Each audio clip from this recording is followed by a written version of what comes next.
Je les mettrai dans l'ordre que tu veux, t'inquiète pas. C'est juste les deux associations. Oui, oui, d'accord, parfait. Après, c'est bon.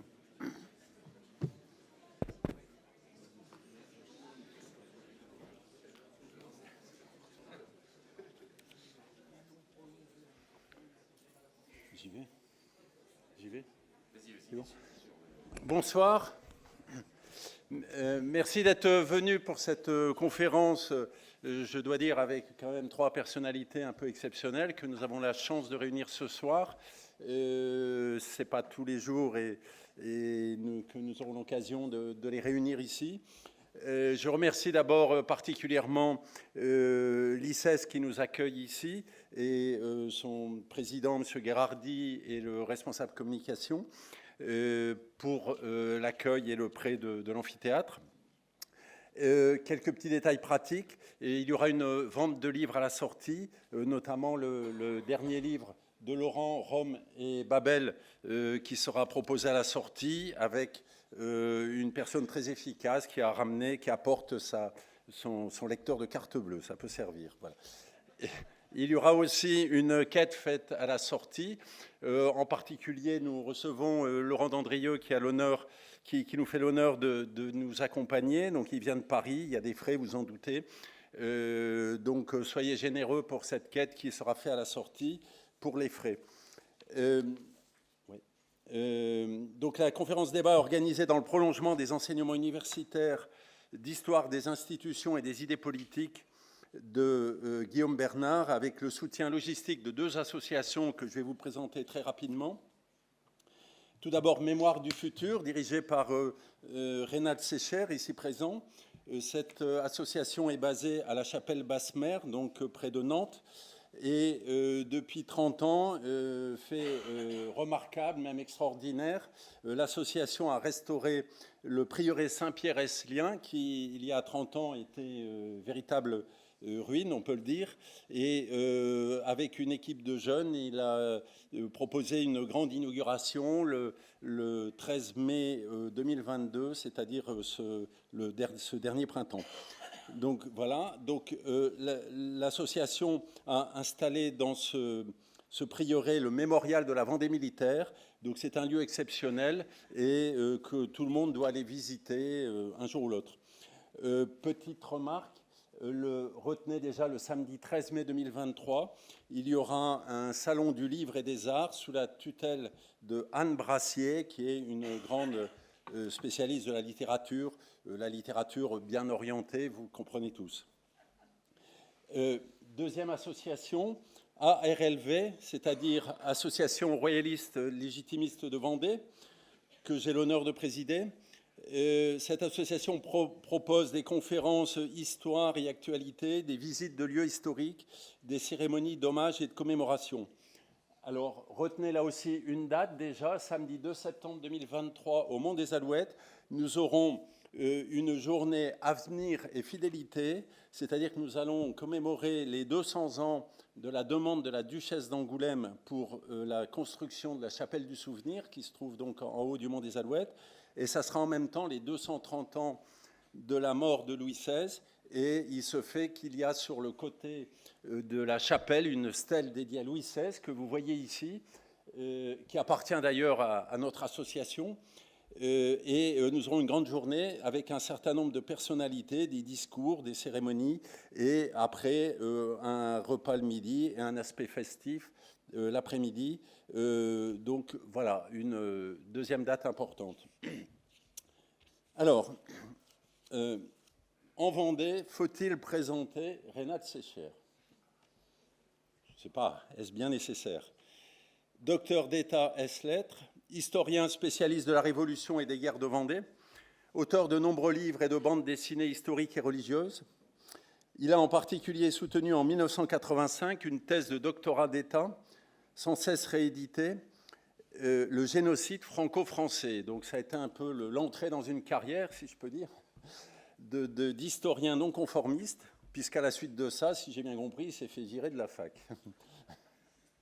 Bon, donc bienvenue au club, il y en a eu d'autres. Bon. Et un deuxième livre à signaler, en 2011, Vendée, du génocide au mémoricide. Par ses études historiques, en particulier sa thèse de doctorat, Reynald Secher a mené une longue quête partant de la recherche des faits, des traces anciennes, que nous laissent les documents, la mémoire des anciens ou l'archéologie. Suivant une méthode rigoureusement scientifique, il convenait pour lui de partir des faits et d'en déduire des conclusions objectives, sans idéologie ni parti pris, sur la nature de la guerre de Vendée. Mais au-delà de cette page d'histoire concernant notre région, par ses conclusions tirées de cette recherche de vérité, Reynald Secher nous dit quelque chose de la nature de l'homme et de la nature de notre humanité. Donc, merci d'être présent. Et donc, deuxième intervenant, ici, à l'ICES en Vendée, faut-il présenter Guillaume Bernard? Est-ce n'est bien nécessaire? Bon, on va en dire quelques mots quand même. Historien du droit et politologue français, il est docteur habilité à diriger des recherches en histoire des institutions et des idées politiques, maître de conférences de l'ICES. 2 ouvrages récents, La guerre à droite aura bien lieu, le mouvement d'Extrogir en 2016, L'empereur et les brigands, présenté ici, en collaboration avec Corentin Stemler en 2021. Petite parenthèse, concernant Corentin Stemler, il est auteur d'un magnifique spectacle qui s'appelle Le Grand Hiver et qui est présenté à partir de demain, 13 janvier, au Haras de la Vendée, donc juste à côté, donc jusqu'au 29 janvier, ne manquez pas d'aller voir ce spectacle. Concernant l'œuvre de Guillaume, par l'étude de l'histoire des institutions, de la justice et des idées politiques, il mène aussi une analyse des principes fondateurs de notre société et donc de notre civilisation.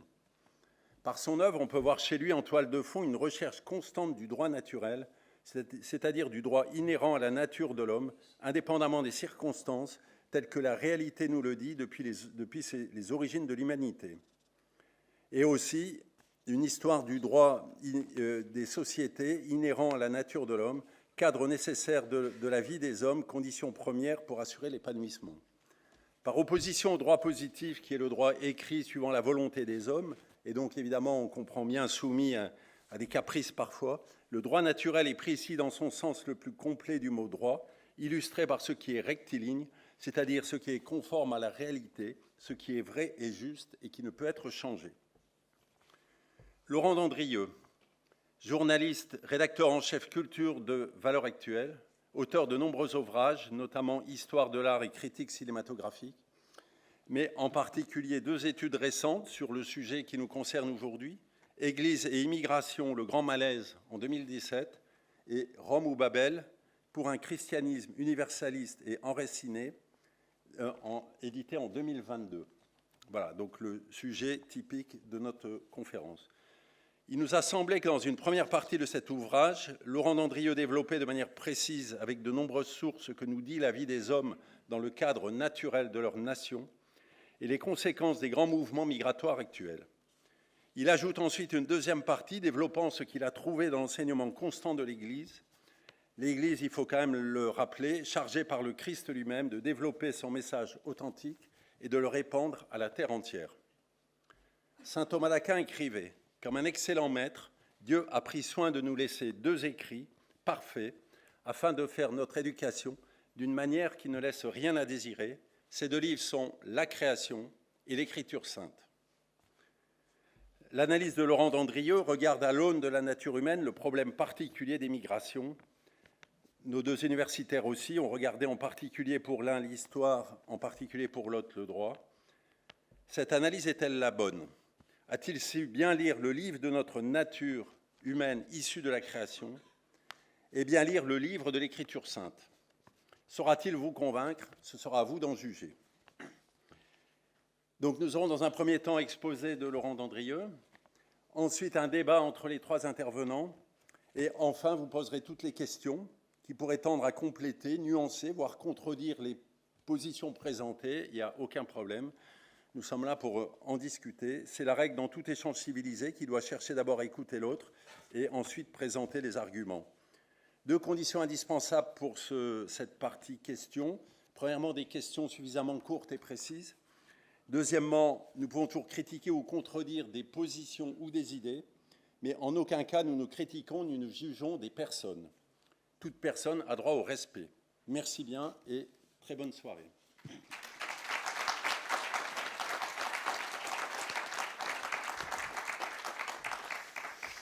Bonsoir à tous. Je suis très heureux, très honoré d'être devant vous ce soir pour vous parler effectivement de cette question de la dialectique entre l'universalisme et le mondialisme. Vous connaissez sans aucun doute les paroles d'un cantique qui s'appelle « Céleste Jérusalem », et qui dit, entre autres choses, « Notre cité se trouve dans les cieux », reprenant en fait les mots de l'épître de saint Paul aux Philippiens. Depuis les origines du christianisme, la question s'est posée. Puisque notre cité donc se trouve dans les cieux, puisque notre vraie patrie est céleste, est-ce à dire qu'il faudrait se désintéresser de notre patrie terrestre? Si en tant que chrétien, je suis le frère de tous les hommes, est-ce que ça signifie que je n'aurai pas le droit de me sentir un lien privilégié avec les membres de ma propre patrie, d'être patriote en un mot? Cette question, en réalité, a été tranchée très rapidement par l'Église en considérant que la patrie céleste ne délégitimait pas la patrie terrestre et que le chrétien pouvait être en même temps pleinement citoyen du ciel et pleinement citoyen de sa patrie terrestre. Comme le dit l'un des plus anciens textes chrétiens qui nous soit parvenu, texte anonyme de la fin du IIe siècle qu'on appelle par le nom du coup de son destinataire, c'est donc la lettre à Diognète.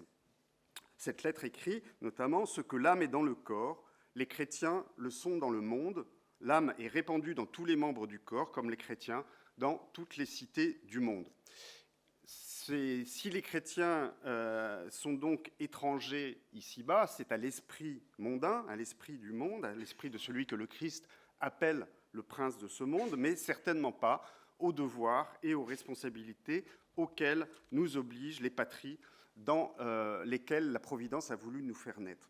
Et pourtant, même si ce débat, je vous le disais, a été tranché très vite, il me semble qu'aujourd'hui, une certaine confusion s'est établie dans les esprits de beaucoup de chrétiens. À notre époque de mondialisation galopante, on nous explique à longueur de journée que les problèmes auxquels la famille humaine doit faire face étant devenus planétaires, que ce soit les pandémies, les migrations, le changement climatique, la globalisation des échanges, eh bien, les réponses ne sauraient être que planétaires et que donc les patries, les nations, les cités politiques particulières appartiendraient à des temps révolus.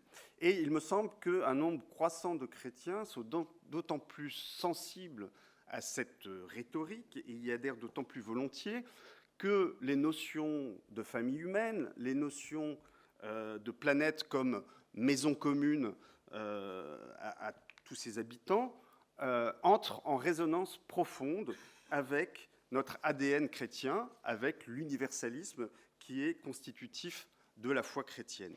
Et dès lors, aujourd'hui, pour beaucoup de chrétiens, il me semble que la notion d'enracinement semble vouée à la ringardise et le patriotisme semble s'opposer à l'impératif de la fraternité universelle. L'idée s'impose, je pense, de plus en plus dans les esprits catholiques notamment, qu'il faudrait choisir entre la patrie du ciel et la patrie terrestre et qu'il serait urgent de dépasser les frontières pour réaliser enfin l'unité du genre humain.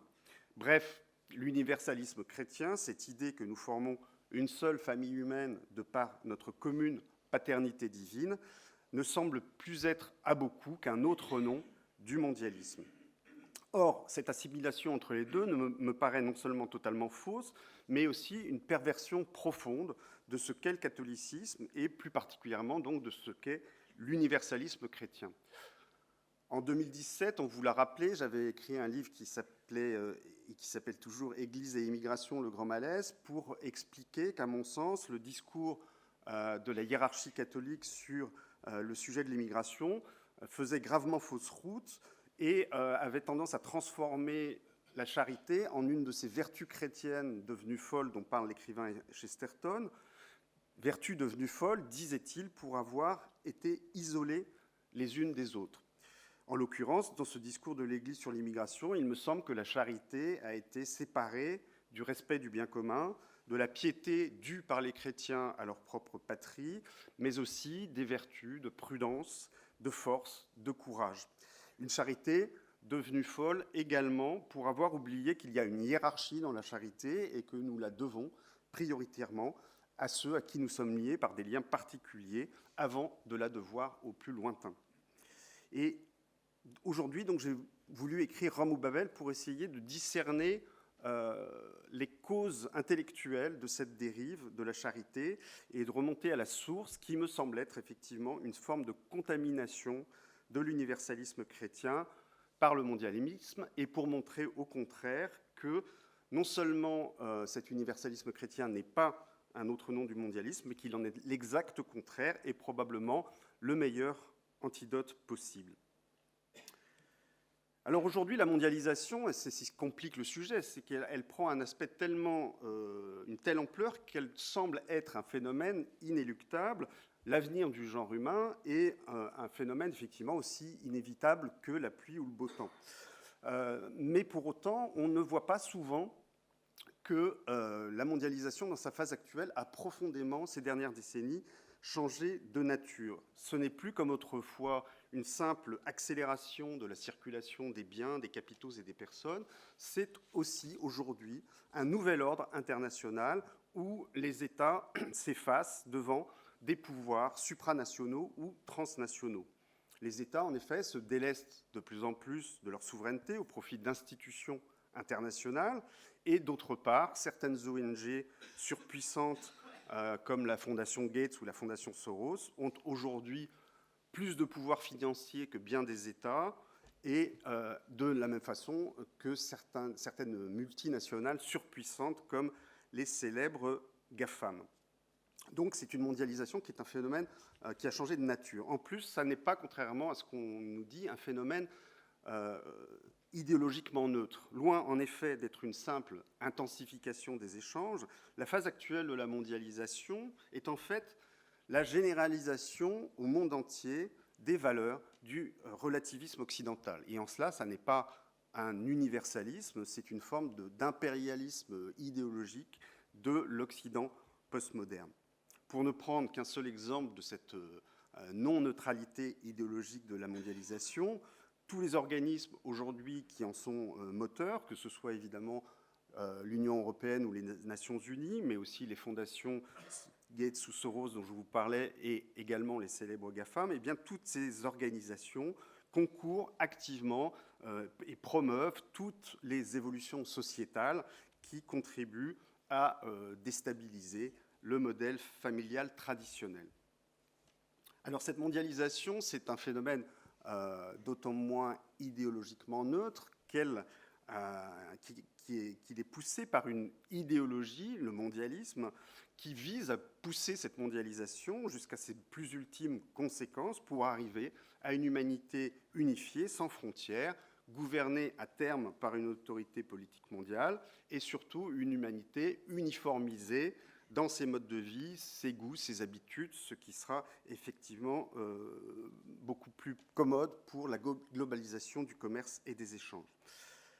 Pour aller dans ce sens, le mondialisme doit travailler à effacer tous les obstacles politiques qui demeurent à la mise en place de la mondialisation, c'est-à-dire évidemment les frontières et ce qui reste encore, ce qui demeure de souveraineté nationale, mais aussi éradiquer tous les obstacles culturels, notamment les identités et les cultures nationales. Et c'est d'ailleurs également, évidemment, l'intérêt des forces économiques qui soutiennent la mondialisation et qui en profitent, car, de toute évidence, l'économie mondialisée sera d'autant plus efficace que les personnes enracinées dans une culture, une histoire ou une tradition auront été transformées en consommateurs au goût uniformisé et en travailleurs interchangeables d'une mobilité parfaite.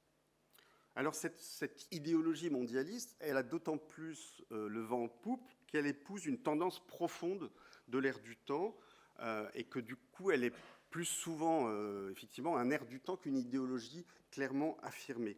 Cet air du temps, c'est la détestation des identités et des limites. La philosophe Chantal Delsol caractérise l'époque que nous vivons en le baptisant l'âge de l'émancipation.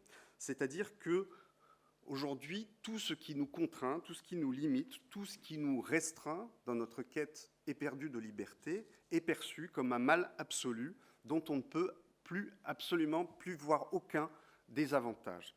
Par exemple, on ne verra plus que les frontières protègent. Aujourd'hui, on dit qu'elles enferment. On ne voit plus qu'une identité est quelque chose qui permet de se construire, on dit qu'elle nous restreint, qu'elle nous contraint. On ne voit plus qu'une culture nationale et ce qui nous nourrit, on soutient qu'elle est excluante vis-à-vis des autres.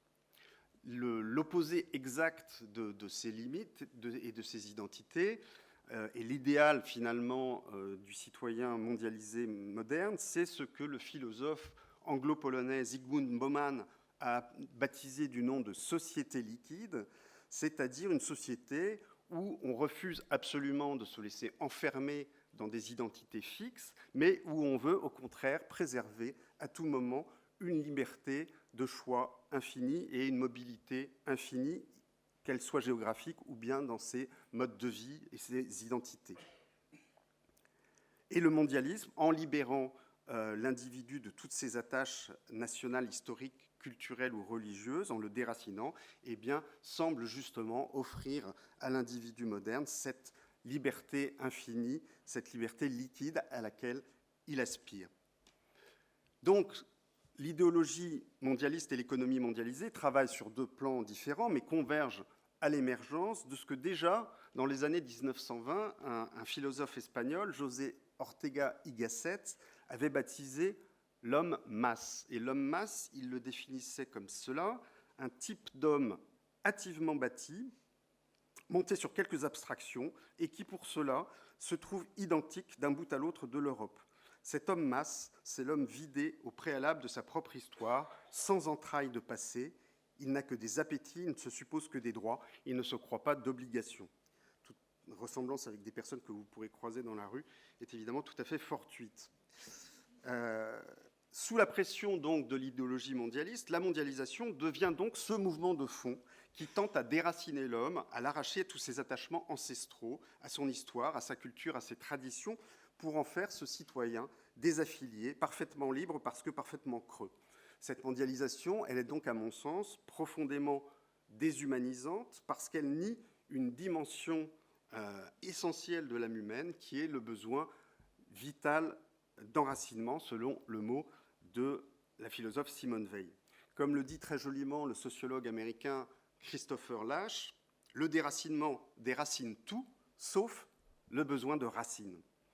Là-dessus, donc, je vous renvoie effectivement à l'ouvrage essentiel de Simone Weil, qui s'appelle justement L'enracinement, dans lequel elle écrit notamment « L'enracinement est peut-être le besoin le plus important et le plus méconnu de l'âme humaine ». Comment le définit-elle, ce besoin ? Eh bien, l'enracinement, pour elle, c'est la participation réelle, active et naturelle à l'existence d'une collectivité ancrée dans des souvenirs communs et tournée vers un avenir également commun. Et c'est par cette participation naturelle, automatique, je dirais presque, à une communauté qui nous est fournie automatiquement par le lieu, par la naissance, par la profession, par l'entourage, par la famille, que nous allons recevoir la substance même de notre humanité. L'être humain, écrit Simone Weil, a besoin de recevoir la presque totalité de sa vie morale, intellectuelle, spirituelle, par l'intermédiaire des milieux dont il fait naturellement partie. Alors pourquoi l'enracinement est-il à ce point un besoin vital de l'âme ? Tout simplement parce que de tous les êtres humains, de tous les êtres vivants, l'homme se distingue par le fait qu'il n'acquiert pas sa propre nature automatiquement par lui-même. Il a besoin des autres pour se faire, pour trouver sa propre humanité, et c'est pour cela qu'Aristote disait, vous le savez, que l'homme est un animal social. François-Xavier Bellamy écrit « Parmi tous les êtres vivants, l'homme se distingue par le fait qu'il a besoin de l'autre pour accomplir sa propre nature. L'homme a besoin, en effet, de s'inscrire dans une famille, mais aussi dans une communauté, dans une patrie, dans une culture, pour en recevoir sa substance intellectuelle, spirituelle et morale, comme disait Simone Weil, pour en recevoir ce qui fait sa singularité. Il a même besoin d'être inscrit dans une culture particulière pour accéder à l'idée même d'universel. On n'accède pas, en effet, à l'idée d'universel en ligne directe. Cette idée n'est pas naturelle à l'homme. On y parvient par le truchement de la culture. Et c'est du reste une culture bien particulière, la culture de la Grèce antique, qui, la première, a mis en lumière cette idée de l'universalité de la nature humaine et qu'il a ultérieurement, notamment par le truchement de Rome, transmise au reste des civilisations. L'homme a donc besoin de culture pour être pleinement humain. Or, il n'y a de culture qu'enracinée dans une histoire, dans une tradition, dans un peuple. Il n'est pas anodin à cet égard que le mot culture procède soit d'usage métaphorique et soit une dérivation du mot qui désigne la culture de la terre, et que donc le mot culture renvoie au terroir, et pas anodin non plus que le mot patrimoine est évidemment la même racine que le mot patrie. C'est donc d'un terroir particulier que nous tirons notre culture, ce qui fait notre singularité, ce qui nous donne notre saveur. Et ce particulier dont nous tirons notre humanité, ça n'est pas du tout une fermeture à l'universel, au contraire, c'en est le terreau. Je ne prendrai rapidement qu'un seul exemple. J'ai consacré une petite biographie au peintre de la Renaissance, Fra Angelico, qui était un peintre essentiellement toscan, qui doit beaucoup à la lumière de la Toscane, au paysage toscan, à l'architecture toscane, et pour autant, c'est le plus universel de tous les peintres, celui qui peut le mieux faire toucher aux hommes du monde entier le substrat d'éternité qui se cache dans le quotidien. Et donc l'universel, le particulier, ça n'est pas le contraire de l'universel, c'est le terreau et c'est la condition de l'universel.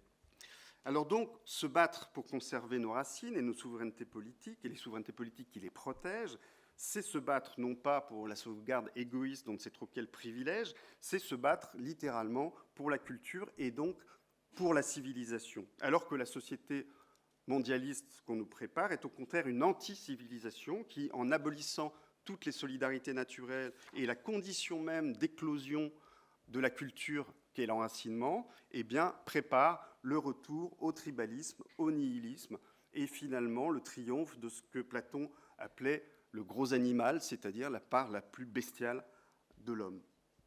L'enracinement, donc, est un besoin vital de l'âme, et le christianisme, ne pouvant ignorer un besoin vital de l'âme, au contraire du mondialisme qui nie ouvertement et délibérément ce besoin d'enracinement, on peut en déduire que l'universalisme chrétien ne saurait être en aucun cas un autre nom du mondialisme, et ça tombe bien parce qu'il en est l'exact contraire.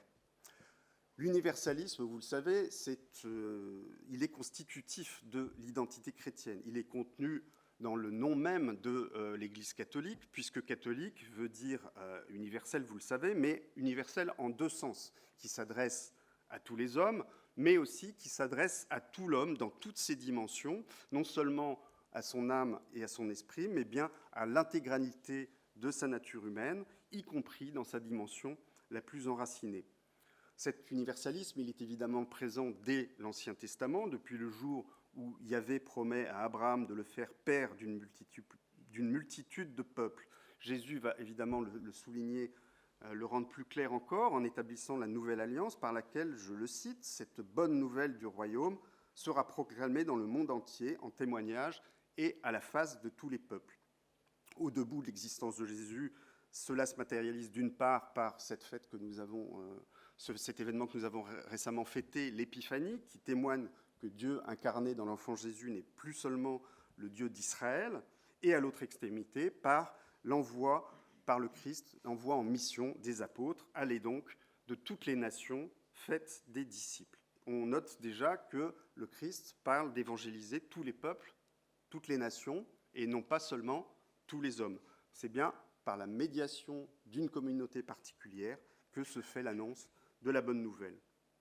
Alors cet universalisme constitutif du christianisme, saint Paul va le résumer en une formule célèbre adressée aux Galates. Il n'y a ni juif ni grec, il n'y a ni esclave ni homme libre, il n'y a ni homme ni femme, car tous, vous ne faites qu'un dans le Christ Jésus. Alors cette formule est particulièrement intéressante parce que ne faire qu'un dans le Christ, est-ce que cela signifie que nous devons tous nous fondre dans une uniformité qui n'admettrait plus les différences? On pourrait le croire, puisque saint Paul nous dit qu'il n'y a plus ni juif ni grec. Mais il nous dit aussi, juste après, qu'il n'y a plus ni homme ni femme. Alors, est-ce que ça veut dire que le Christ est venu abolir la différence sexuelle, qu'il est un prophète du gender fluide avant la lettre, qu'il est venu annoncer la bonne nouvelle de la transidentité. Évidemment non. Ce qui veut dire que la formule de saint Paul est à prendre au niveau spirituel et qu'à ce niveau-là, effectivement, nous ne faisons qu'un dans le Christ et toutes les différences deviennent dérisoires au regard de notre commune dignité et égalité d'enfants de Dieu. Mais cela veut dire aussi que cette nouvelle fraternité commune, spirituelle, ne vient pas abolir les différences naturelles entre juifs et grecs, hommes ou femmes. Et comme le dit magnifiquement un philosophe pourtant marxiste, Alain Badiou, qui a consacré un petit livre étonnant à saint Paul et l'universalisme, je le cite, « Ce qui importe, homme ou femme, juif ou grec, esclave ou libre, c'est que les différences portent l'universel qui leur arrive comme une grâce. » Les différences portent l'universel qui leur arrive comme une grâce. Pour un philosophe marxiste, c'est plutôt pas mal. Alors Alain Badiou, il touche là un point central, celui de savoir si la grâce doit abolir la nature humaine ou au contraire la respecter. Saint Thomas d'Aquin a synthétisé la réponse dans une formule lapidaire.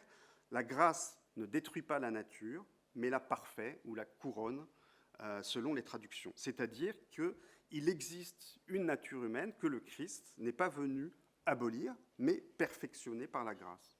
Et parmi les caractéristiques de cette nature humaine, que la grâce et que donc l'Église catholique entendent respecter, il y a le fait que l'homme est un animal social qui a besoin d'enracinement, qui a besoin de construire son humanité dans l'inscription, dans une cité politique, dans une culture particulière qui lui soit propre.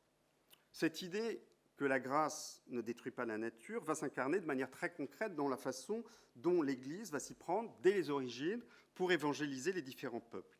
Cette évangélisation, elle va s'effectuer selon un mode que l'on a baptisé dans les années 50 par un mot un peu barbare qui est l'inculturation, mais ce mot inventé dans les années 50 désigne en réalité une réalité qui est aussi ancienne que le christianisme. L'inculturation, Jean-Paul II l'a définit ainsi dans une encyclique qui s'appelle Slavorum Apostoli, qui est consacrée à ces deux grands évangélisateurs que furent les saints Cyril et Méthode.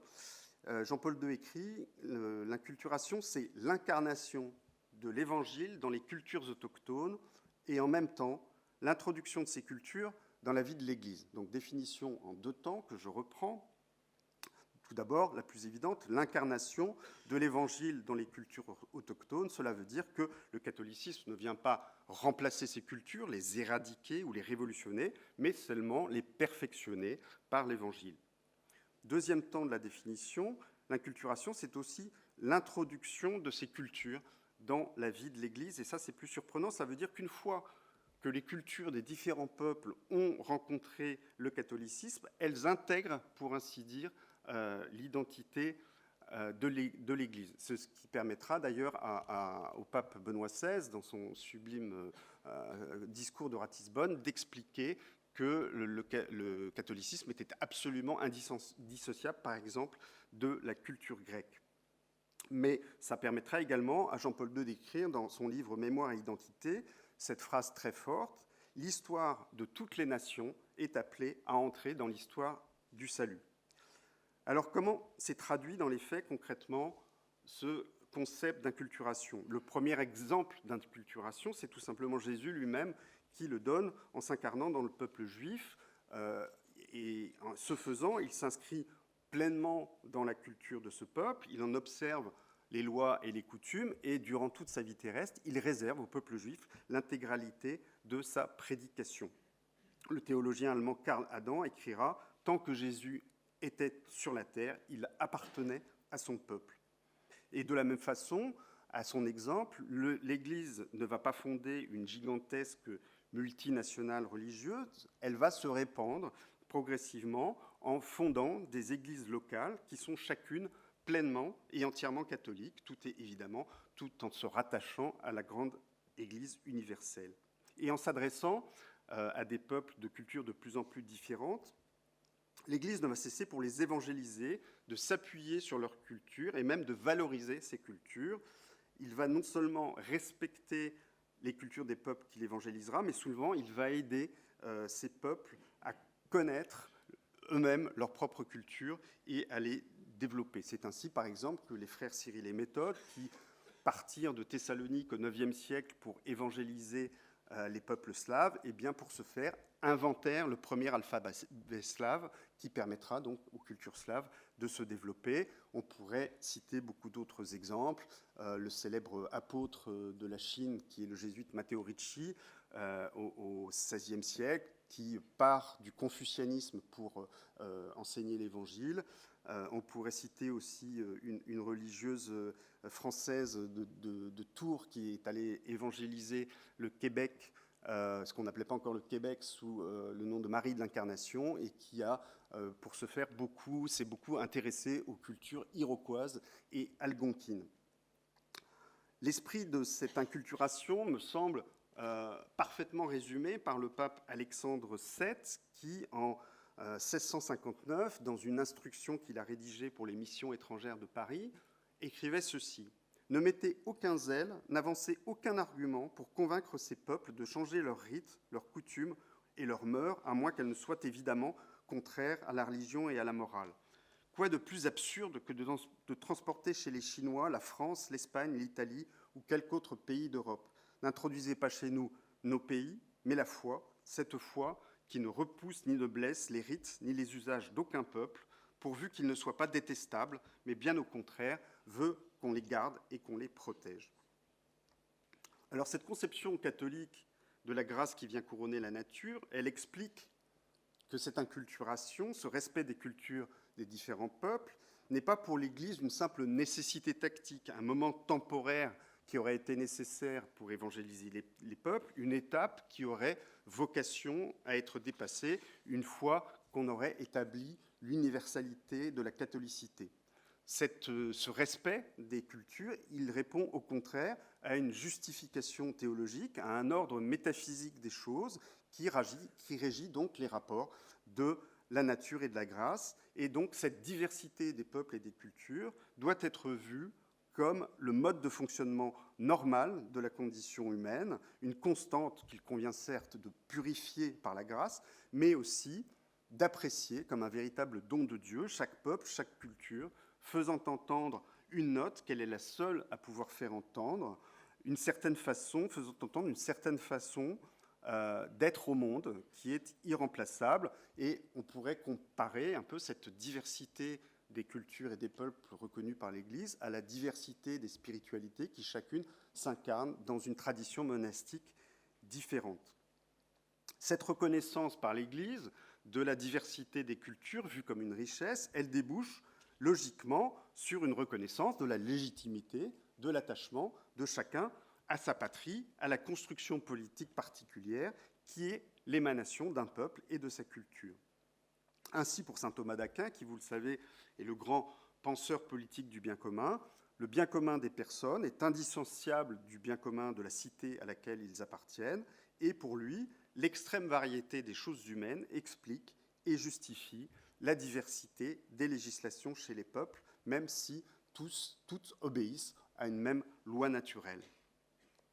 Cette dispersion de l'humanité en peuples et en nations différentes, elle fait donc partie du plan de Dieu, et Benoît XVI nous en avertit, je le cite, « L'homme ne peut absolument pas faire advenir par lui-même l'unité du monde, car la division lui est imposée par la volonté souveraine de Dieu. Certes, dans l'Ancien Testament, le regard se porte constamment vers le moment à venir où tous les peuples se rendront en pèlerinage à la montagne de Sion et où Jérusalem sera la capitale d'une humanité unifiée, mais il ne s'agit pas là d'une tâche politique qu'il faudrait entreprendre, mais d'une espérance eschatologique dont la réalisation appartient à Dieu en dernier ressort. » Et donc ce qui ressort de cette citation, c'est que l'humanité unifiée, c'est certes notre destinée spirituelle dans l'au-delà, mais en aucun cas un projet politique pour le chrétien ici-bas. Et donc, plutôt que de nous inciter à travailler à une humanité unifiée, la théologie catholique nous incite à apprécier le trésor de la diversité des nations. Le premier de ces trésors, c'est évidemment que la nation est l'une de ces médiations dont l'homme a besoin pour être pleinement homme. Et c'est, nous dit Jean-Paul II toujours dans Mémoire et identité, c'est la grande leçon de l'élection du peuple d'Israël et de l'incarnation du Sauveur dans ce peuple particulier. Dieu se manifeste au monde entier, mais en passant par un peuple particulier, une nation particulière. Pour le pape polonais, il y a un seul peuple de Dieu, mais dont les citoyens sont répartis dans toutes les nations. Et je le cite, en d'autres termes, écrit Jean-Paul II, cela signifie que l'histoire de toutes les nations est appelée à entrer dans l'histoire du salut. C'est une phrase que j'ai déjà citée, mais je la répète parce qu'elle est vraiment capitale.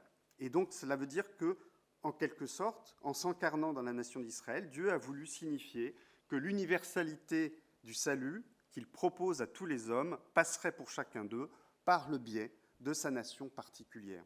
C'est par la singularité d'un peuple et d'une culture que l'homme atteint à l'universalité de la grâce. Ainsi, nous dit en quelque sorte Jean-Paul II, l'histoire de chacune des nations, aussi petite soit-elle, l'histoire de chacune des nations est une histoire sainte. Et c'est donc, on ne peut plus logiquement, que le catéchisme de l'Église catholique consacre ce devoir de piété filiale à l'égard de la patrie en écrivant « L'amour et le service de la patrie relèvent du devoir de reconnaissance et du service de la charité. Le patriotisme, pour le chrétien, ce n'est donc pas une option, c'est un devoir absolu. » Et on pourrait faire évidemment une conférence entière en enfilant les citations des papes prenant cette piété à l'égard de la patrie. Je ne vous en citerai que quelques-unes, notamment Léon XIII en 1890, qui écrit que la loi naturelle nous ordonne d'aimer d'un amour de prédilection et de dévouement le pays où nous sommes nés et où nous avons été élevés, en sorte que le bon citoyen ne craint pas d'affronter la mort pour sa patrie. Il y a aussi cette déclaration de Saint Pie X en 1909 qui est tout à fait étonnante. Si le catholicisme était ennemi de la patrie, il ne serait plus une religion divine.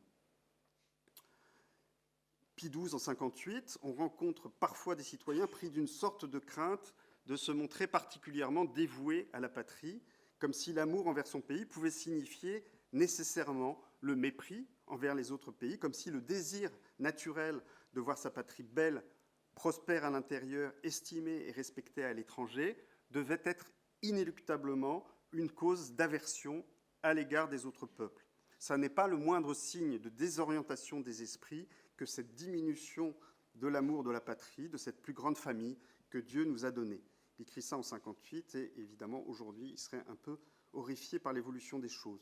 Et évidemment Jean-Paul II est revenu à de multiples reprises sur ce thème, développant véritablement une très belle théologie de la nation dans ses différents textes, avec quelques phrases. La nation est la grande éducatrice des hommes, elle est la communauté la plus importante pour l'histoire spirituelle de l'homme, et enfin, la fidélité à l'identité nationale possède aussi une valeur religieuse.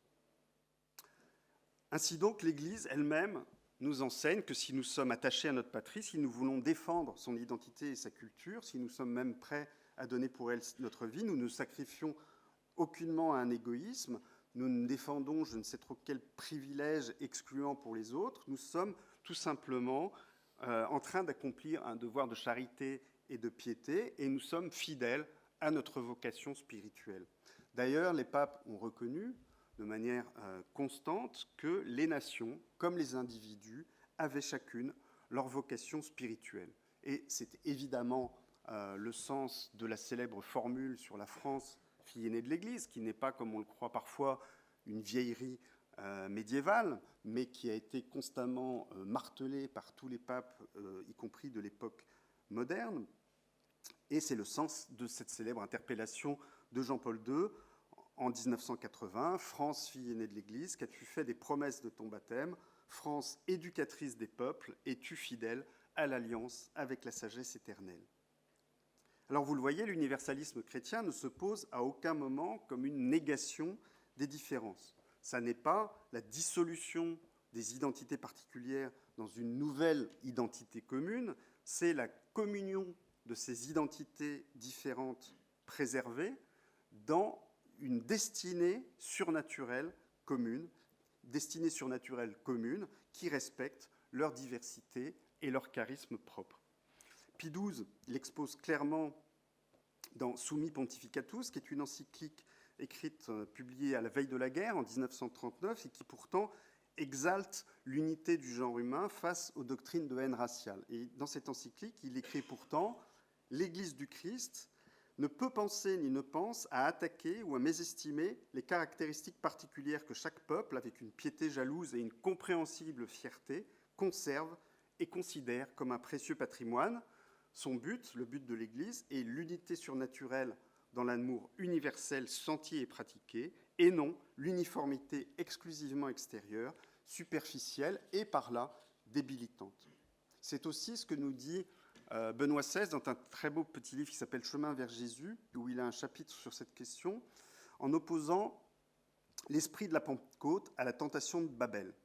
La Pentecôte, c'est la première véritable manifestation de l'universalisme de l'Église. C'est ce moment où, saisis par l'Esprit Saint, les apôtres sortent du Cénacle et s'adressent à tous les peuples divers réunis à Jérusalem, et par miracle, chacun les entend dans sa langue, c'est-à-dire que chacun reçoit l'Évangile dans sa propre culture. À l'inverse, comme le dit Benoît XVI dans ce très beau texte, l'unité de Babel, c'est une uniformité. Les hommes n'y sont qu'un seul peuple et ils n'ont qu'une seule langue. La diversité voulue par le Créateur se trouve réprimée en une fausse forme d'unité, ce qui est donc la définition même du mondialisme. Alors que l'unité de la Pentecôte, nous dit Benoît XVI, elle ne détruit pas la diversité, mais elle l'enrichit. Le théologien Karl Adam, que je vous citais tout à l'heure, disait aussi « L'universalisme chrétien, c'est l'unité dans la multiplicité dans l'unité ». Alors, il me semble donc que sur cette question des rapports entre l'universalisme et l'enracinement, la théologie catholique est particulièrement claire. Non seulement l'universalisme chrétien n'est pas opposé à l'enracinement, mais il le présuppose. Et pourtant, cette clarté n'a pas empêché que depuis quelques décennies, l'esprit de la Pentecôte recule dans l'Église par rapport à la tentation de Babel et que l'universalisme chrétien se laisse peu à peu contaminer par le mondialisme. L'idée se fait de plus en plus entendre que le catholicisme, s'il veut rester crédible aux yeux du monde, devrait travailler concrètement à l'élaboration de l'unité de la famille humaine, ici et maintenant, et passer du plan de l'unité spirituelle à l'unité concrète politique. Aux alentours des années 1960, notamment, même s'il y avait des prémices auparavant, mais aux alentours des années 60, l'Église, attentive à ce qu'elle appelle, à discerner ce qu'elle appelle les signes des temps, c'est-à-dire des évolutions historiques tellement marquantes qu'elles constitueraient, pour ainsi dire, une sorte de sens chrétien de l'histoire et un signe de la volonté manifeste de Dieu, eh bien, l'Église a cru discerner dans l'accélération de la mondialisation qui se faisait jour dans ces années-là un tel signe des temps, le signe que l'heure de l'unification du genre humain était venue. Et on trouve une trace très nette de cela dans un des textes de Vatican II qui s'appelle Gaudium et Spes, dont je vous cite quelques extraits. « Le destin de la communauté humaine devient un, et il ne se diversifie plus comme en autant d'histoires séparées entre elles. Plus le monde s'unifie, et plus il est manifeste que les obligations de l'homme dépassent les groupes particuliers pour s'étendre peu à peu à l'univers entier, ce qui ne peut se faire que si les individus et les groupes cultivent en eux les valeurs morales et sociales et les répandent autour d'eux. Alors, avec le nécessaire secours de la grâce divine, surgiront des hommes vraiment nouveaux, artisans de l'humanité nouvelle. » Il y a d'ailleurs des relents assez nets dans cette déclaration de cette vieille doctrine inventée par Joachim de Flore au XIIe siècle qui préconisait l'entrée de l'humanité dans un âge nouveau, l'âge de l'esprit. Et tout au cours de l'histoire de l'Église, on a vu comme ça ressurgir des périodes où certains hommes d'Église se croyaient porteurs de progrès tels qu'on allait rentrer dans une humanité nouvelle. Il me semble donc qu'un certain discours ecclésial, depuis cette époque, a tendu à oublier que la mission de l'Église était de conduire les âmes vers Dieu pour travailler plutôt sur la terre à l'édification de cette humanité nouvelle. Depuis les années 60, concrètement, les textes des papes font de plus en plus souvent référence à la nécessité d'une autorité politique mondiale s'imposant aux nations.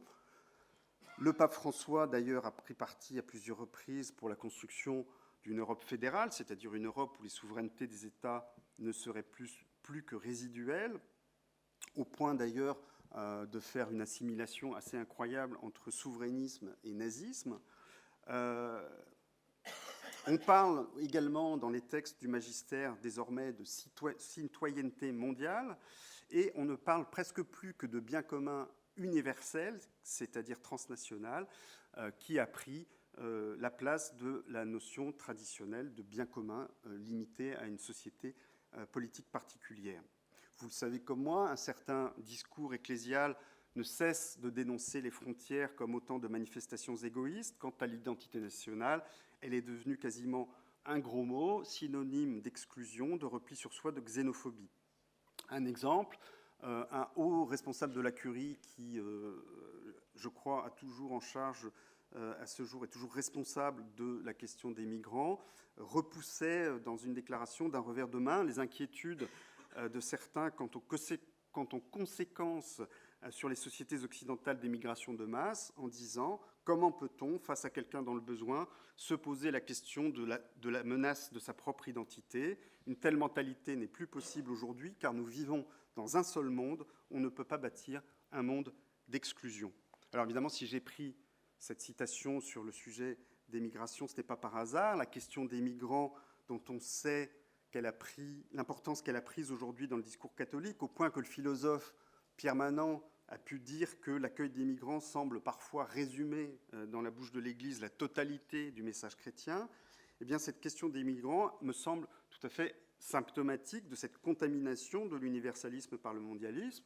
de ce mode de pensée où les frontières sont devenues des murs à abattre, les identités nationales des symboles d'égoïsme et l'exigence d'assimilation des immigrés, une preuve de racisme.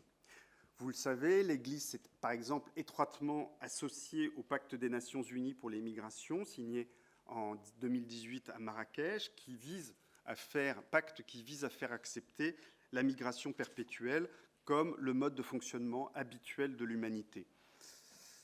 On pourrait faire là encore une conférence entière, mais ce serait vite fatigant avec un florilège des déclarations du pape François sur les migrants. Je vous cite simplement 2 extraits de sa dernière encyclique, Fratelli Tutti, où il transforme le principe catholique de destination universelle des biens de la terre en une sorte de droit de réquisition des migrants sur les pays de leur choix, qui invalide la notion même de frontière. Je cite le pape François.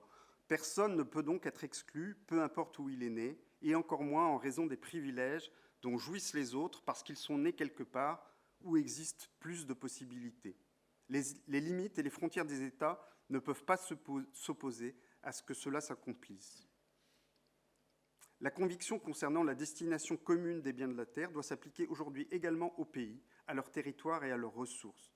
Nous pouvons alors affirmer que chaque pays est également celui de l'étranger, étant donné que les ressources d'un territoire ne doivent pas être niées à une personne dans le besoin, provenant d'ailleurs. » On voit que s'est développée aujourd'hui dans l'Église une véritable théologie du migrant, où le migrant est vu comme une sorte de rédempteur, finalement l'instrument privilégié pour faire progresser l'humanité vers sa nécessaire unification. D'ailleurs, dans un livre d'entretien publié en 2017, dès les premières lignes, le pape François déclarait « Notre théologie est une théologie de migrants ». Et ça a d'ailleurs pris 2 traductions très concrètes quand vous allez au Vatican aujourd'hui. Sur la place Saint-Pierre, vous regarderez un groupe sculpté en bronze très imposant, qui est un groupe, une sculpture à la gloire des migrants, ce qui est un peu surprenant dans ce lieu, le Vatican, où traditionnellement on élevait des statues à Dieu, à Jésus, à la Vierge et aux saints. Et par ailleurs, dans le grand escalier d'honneur du Vatican, le pape François a fait installer un gigantesque crucifix où la personne du Christ est remplacée par le gilet de sauvetage, un gilet de sauvetage qui a été récupéré sur le cadavre d'un migrant en Méditerranée. Donc là, on a un symbole très fort, un gilet de sauvetage de migrants qui prend la place du Christ rédempteur. Jean-Paul II, d'ailleurs, alors oui, je parle du pape François, mais évidemment, il ne fait que pousser un peu plus loin des tendances qui avaient déjà été mises en place avant lui, et notamment Jean-Paul II, qui par ailleurs avait développé une très belle théologie des nations, a eu un certain nombre de déclarations surprenantes, déclarant notamment que l'immigration est l'occasion de forger un nouveau monde à hauteur d'homme et qu'elle serait le signe par excellence du plan de rédemption de Dieu pour l'homme. Tout cela, je pense vous l'avoir démontré, me semble une véritable trahison de l'universalisme chrétien véritable. Et cette évolution, si elle se poursuit, est évidemment porteuse de très graves dangers. Le premier, c'est évidemment le risque d'un affadissement du catholicisme qui dénature ainsi son espérance surnaturelle en militantisme politique.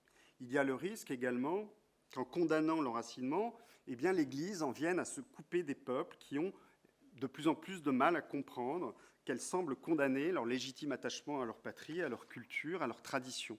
Et de la même façon que dans les années 60, beaucoup de catholiques issus des classes populaires se sont détournés d'une Église qui condamnait leur piété populaire, leur amour des processions, des reliques, des ex-voto, leur culte des saints guérisseurs, qui étaient condamnés tout à coup comme autant d'archaïsme, eh bien aujourd'hui, beaucoup d'Occidentaux ont la tentation de tourner le dos à une Église qu'ils voient comme complice d'un mondialisme qui détruit leur identité, et ils ont tendance à jeter l'enfant Jésus avec l'eau du bain immigrationniste et mondialiste.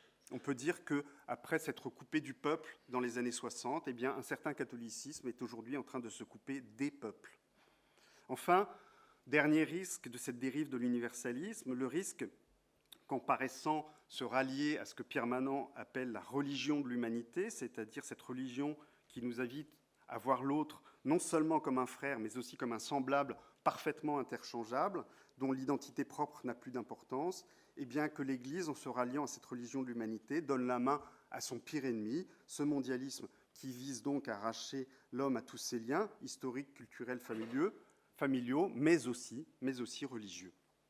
En revanche, si elle réalise à nouveau, comme le dit le cardinal Robert Sarra, que le génie du christianisme est l'incarnation de Dieu dans le monde humain, non pas pour le détruire, mais pour l'assumer et l'élever à sa destination divine, eh bien, il me semble que tous les espoirs de renouveau sont permis pour l'avenir. Il suffirait que l'Église redécouvre que la voie du salut universel passe par une civilisation chrétienne enracinée pour que soient posées les conditions d'un réel renouveau du catholicisme en Occident.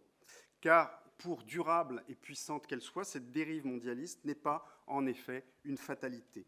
L'équilibre miraculeux qui a existé hier entre universalisme et enracinement peut renaître demain. Il est vivant, d'ailleurs, encore chez bien des pasteurs qui se souviennent que la Providence ne leur a pas donné charge seulement des âmes, mais aussi des communautés, des régions, des peuples, et que Dieu leur demandera compte non seulement de ce qu'ils ont fait des âmes des fidèles, mais aussi de cet héritage plus terrestre qu'ils avaient à vivifier, à protéger, à contribuer à transmettre. Cet équilibre, il peut renaître demain au sein de l'Église universelle, au plus haut sommet de la hiérarchie, débarrassé des ambiguïtés qui mêlent trop souvent le bon grain de la doctrine traditionnelle à l'ivraie de l'agenouillement devant le monde. Cet équilibre miraculeux entre l'appel à la fraternité universelle et la sanctification des cultures enracinées, qui témoignent de la richesse et de la diversité des dons de Dieu, il doit surtout renaître, car c'est la condition même du rebond du catholicisme et, du moins en Europe, de sa survie même.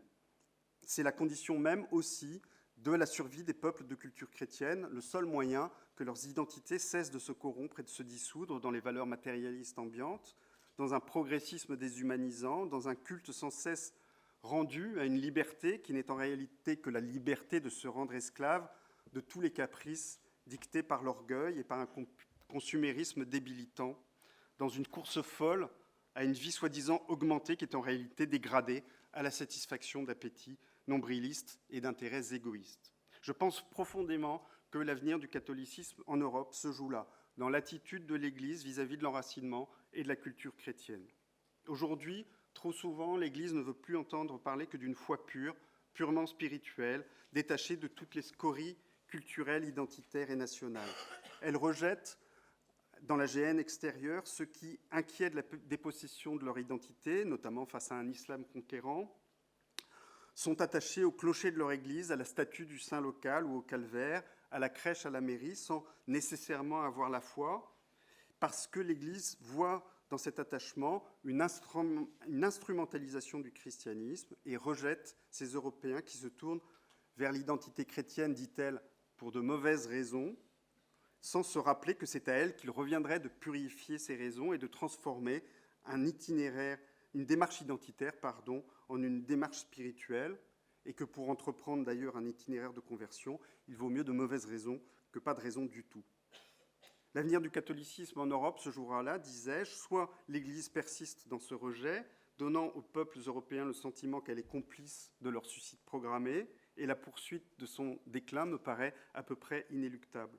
Soit, au lieu de se boucher le nez devant ces Européens frappés de déperdition identitaire et d'insécurité culturelle, qui se sentent dépossédés de leur pays, de leur culture, de leur tradition et même parfois de leur lieu de vie par cette immigration de masse qu'ils reprochent à l'Église d'encourager, si au lieu de condamner ces inquiétudes comme autant de frilosité et de tentation de repli, l'Église acceptait d'y voir un champ de mission, d'y déceler l'une de ces périphéries existentielles vers lesquelles le pape François l'invite à se tourner, plutôt que de dénoncer cet attachement culturel aux signes extérieurs du christianisme comme un détournement odieux ou une crispation identitaire, si elle y voyait au contraire un chemin de conversion pas plus indigne qu'un autre, le levier d'un formidable rebond du christianisme en Europe, le signe plein d'espérance que malgré l'évidente sécularisation, l'âme chrétienne ne se résout pas à mourir au sein des populations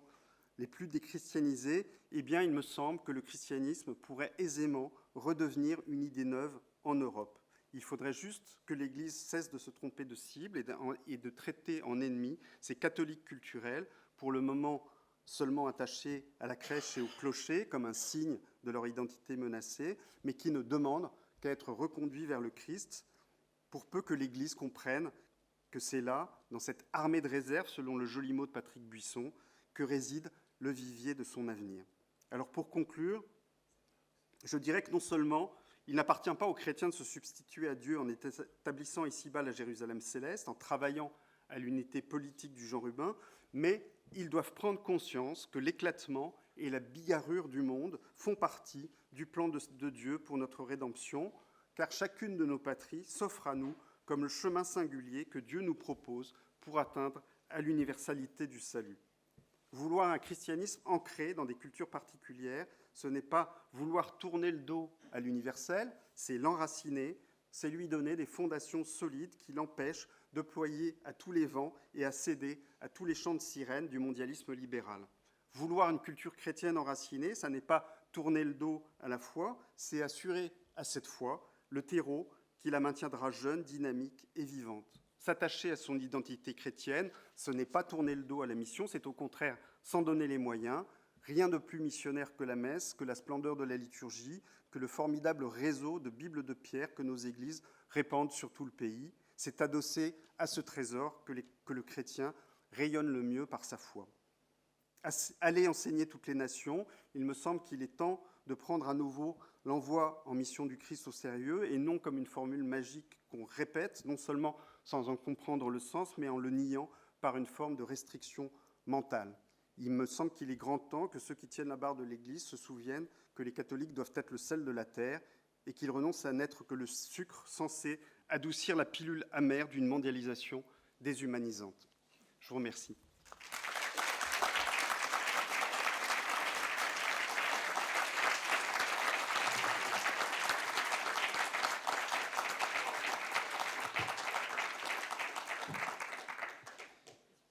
Cher Laurent Dandrieux, merci beaucoup pour cet exposé à la fois extrêmement synthétique et extrêmement, dense. Et je crois que c'est une des caractéristiques de votre œuvre et en particulier de cet ouvrage, d'être particulièrement fouillé avec, je dirais, un contenu sémantique et intellectuel extrêmement fort.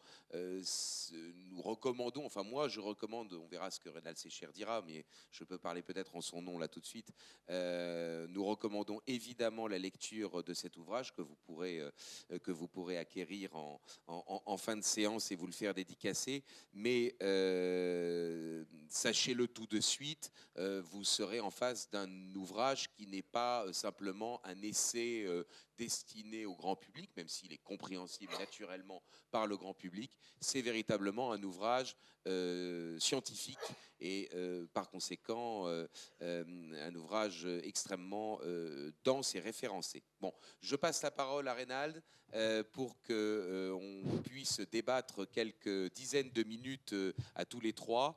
On va sans doute vous interpeller sur certains points sur lesquels nous avons envie de discuter de manière plus approfondie. Et puis ensuite, naturellement, le public pourra prendre la parole. Et comme l'a dit Pascal Théry tout à l'heure, de manière succincte et de manière courtoise. Merci beaucoup. Cher Laurent, à toi, Reynald. on connaît tous la qualité de ton écriture à travers tes ouvrages passés, à travers tes articles. Et d'ailleurs, j'en ai un qui va tout à fait dans le sens de ce que tu viens de dire. C'est l'interview que tu as fait de Monseigneur Sarah et qui a été publiée dans le Valeurs Actuelles du 22 décembre 2022, qui reprend d'ailleurs ce thème en partie. C'est vrai que ton titre surprend. Rome ou Babel, c'est assez équivoque. Et l'introduction qui a été faite par Mathieu Bock-Côté, elle est frappante, je dirais même choquante. Ceci dit, on va vers l'analyse et on est évidemment convaincu par ton analyse qui est à la fois fondée, sourcée, édifiante. Et ça m'a fait penser à une aventure que je vais te raconter qui a été réalisée par une trentaine d'entrepreneurs bretons il y a exactement 35 ans. Le problème que tu poses, c'est-à-dire la dérive universaliste vers le mondialisme, a été soulevé par une quarantaine de chefs d'entreprise dans ces années-là. Et ils se sont dit, comment peut-on vivre dans cette mondialisation en étant, le verbe être. Et ils ont créé un concept qui va te surprendre, glocalisation. C'est-à-dire, on s'ancre pour mieux être à l'extérieur.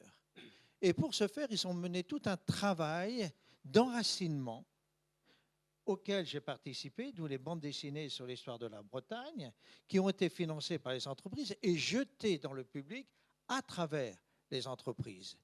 Ils ont créé un institut de prospective.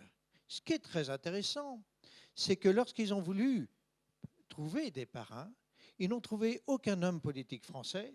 Ils ont dû aller chercher le prince héritier de la couronne autrichienne et ils n'ont trouvé aucun prélat.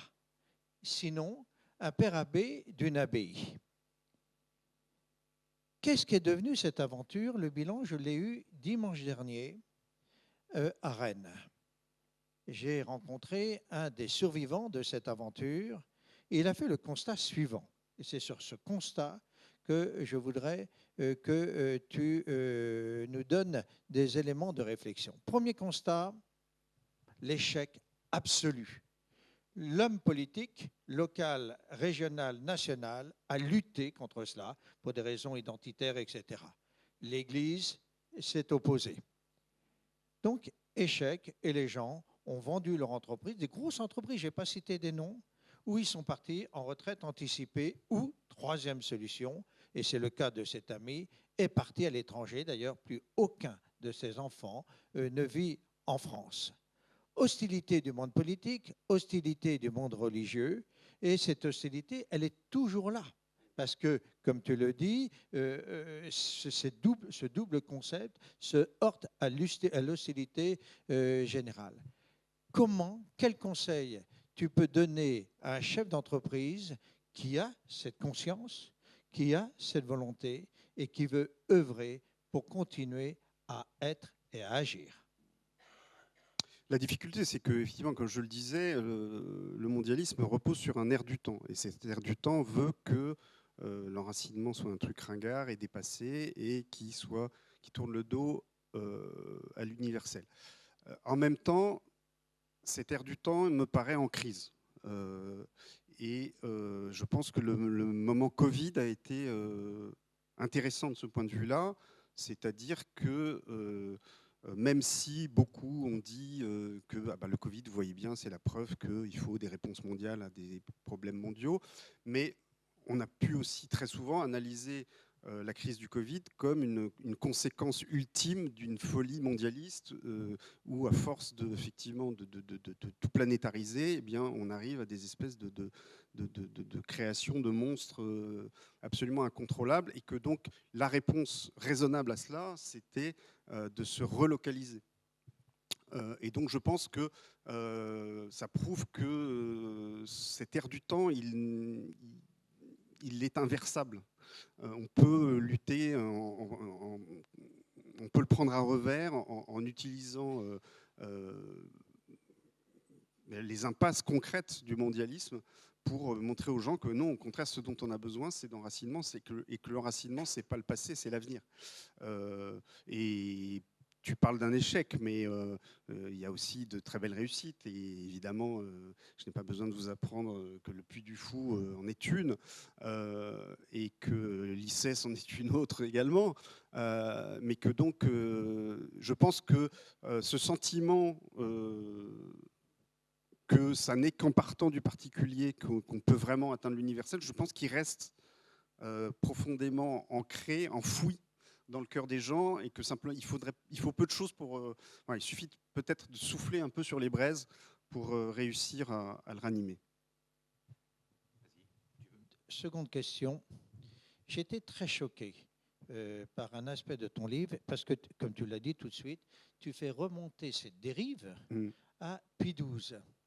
Est-ce qu'on ne pourrait pas le faire remonter avant, c'est-à-dire à Pie XI, voire, en tant qu'historien, à Pie VII? Alors Pie VII, Joker. Oui, mais Joker, parce que je connais mal le bilan du pontificat de Pie VII. Oui, c'est-à-dire qu'il renonce à être pour accepter le politique. Oui. Oui, en même temps, Pie XI, Pie XI, c'est probablement effectivement, d'un point de vue politique, l'un des plus désastreux des papes récents. Mais je pense que la dérive, vraiment le basculement idéologique, c'est vraiment les années 60. C'est-à-dire que vraiment Pie XII a écrit un certain nombre de choses malvenues sur l'immigration dans le contexte des grands déplacements de population qui avaient lieu qui ont eu lieu après la Deuxième Guerre mondiale, mais sans avoir vraiment conscience du fait qu'il posait des germes dangereux pour ce qui allait se passer plus tard. Vraiment, à partir des années 60, on voit vraiment le magistère se faire contaminer par une idéologie mondialiste au nom de ce signe des temps que serait l'unification du genre humain. Je pense que ça, vraiment, il y a un basculement à ce moment-là. Mais ce qui est fascinant, c'est que dans les crises de l'Église, il y a toujours des racines plus anciennes. Et je parlais de Joachim de Flore, donc, qui est un théologien hétérodoxe du XIIe siècle, et de sa théorie des âges de l'humanité. Et le père de Lubac avait écrit une gigantesque somme en 2 volumes pour montrer que cette idée fausse avait ressurgi tout au long de l'histoire de l'Église. Malheureusement, le livre du père de Lubac, je crois, a été publié en 62. Donc il s'arrête avant d'analyser la version mondialiste de cette hérésie, mais je pense qu'on est en plein dedans. Une autre source plus ancienne également de cette dérive, c'est le personnalisme. C'est qu'il y a eu un grand débat dans l'Église dans les années 30 autour de la philosophie personnaliste, qui était une philosophie dont le principal tenant est Emmanuel Mounier, et donc dont l'idée centrale est qu'il faut mettre l'homme au centre de toute chose. Et un certain nombre de gens ont crié au loup en disant attention, si vous insistez tellement sur la centralité de la personne humaine que vous en venez à oublier la dimension communautaire, et à oublier notamment le fait que, pour saint Thomas d'Aquin, le bien commun de la personne est indissociable du bien commun de sa communauté. On ne peut pas séparer les deux. Et donc, un certain nombre de gens, dès cette époque-là, dès les années 30, ont dit attention, le personnalisme est un faux-né de l'individualisme et du libéralisme. Et de fait, on retrouve, notamment dans les textes de Jean 23, une imprégnation très très très forte de cette philosophie personnaliste qui est en fait un individualisme. Et on retrouve ça, du coup, jusque dans une citation, une déclaration fameuse, malheureusement fameuse, du pape François, qui dit que le principe de la centralité de la personne humaine doit faire que l'intérêt de la personne doit toujours passer avant l'intérêt de la sécurité nationale. Sauf qu'en fait, là, il procède typiquement à cette dissociation du bien commun de la personne et du bien commun de la communauté, d'une manière qui n'a pas de sens, parce que s'il n'y a pas de sécurité nationale, il n'y a pas de sécurité de la personne non plus en réalité. Donc effectivement, il y a des racines à cette dérive qui sont plus anciennes que les années 60, mais c'est vraiment dans les années 60, à mon sens, que se fait le basculement idéologique. Alors justement, je vais rebondir sur ce que vous venez de dire. Si vous me permettez de dire un mot, ce que vous venez d'évoquer, la notion de bien commun, est absolument essentielle. Le bien commun, dans la conception, je dirais, classique de la philosophie politique, c'est la réalisation concomitante du bien de la partie, ou plutôt du bien des parties et des biens du tout. Et donc, par conséquent, évidemment, il n'y a pas de bien commun si l'on nie le bien du corps social au bénéfice ou au détriment du bien des parties qui composent ce corps social.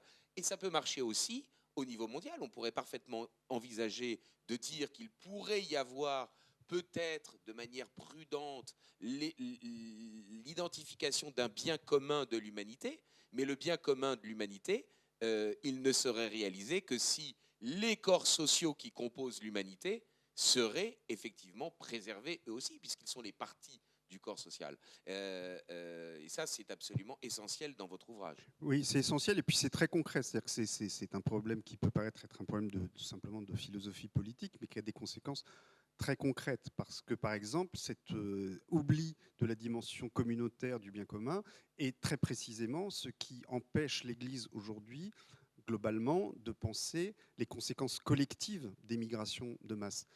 Et le pape François nous répète à longueur de journée, et il a raison d'un certain côté de le faire, qu'il faut considérer les migrants non pas avant tout comme des agrégats statistiques, mais comme des personnes, et qu'il faut les regarder comme des personnes.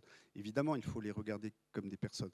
Mais si les regarder comme des personnes nous empêche de voir la dimension massive du phénomène et donc de réfléchir aux conséquences collectives, là, on est dans une forme d'aveuglement. Or, ce qui est très frappant, c'est que le discours de l'Église, aujourd'hui, sur cette question, est un discours purement individualiste qui est totalement aveugle aux conséquences collectives, économiques, sécuritaires, sociales, culturelles, mais y compris religieuses de l'immigration de masse. C'est quand même fascinant de penser que la notion de bien commun, la disparition de la notion de bien commun a entraîné l'Église à être aveugle aux conséquences religieuses de l'arrivée sur un continent d'ancienne chrétienté de millions d'immigrés musulmans.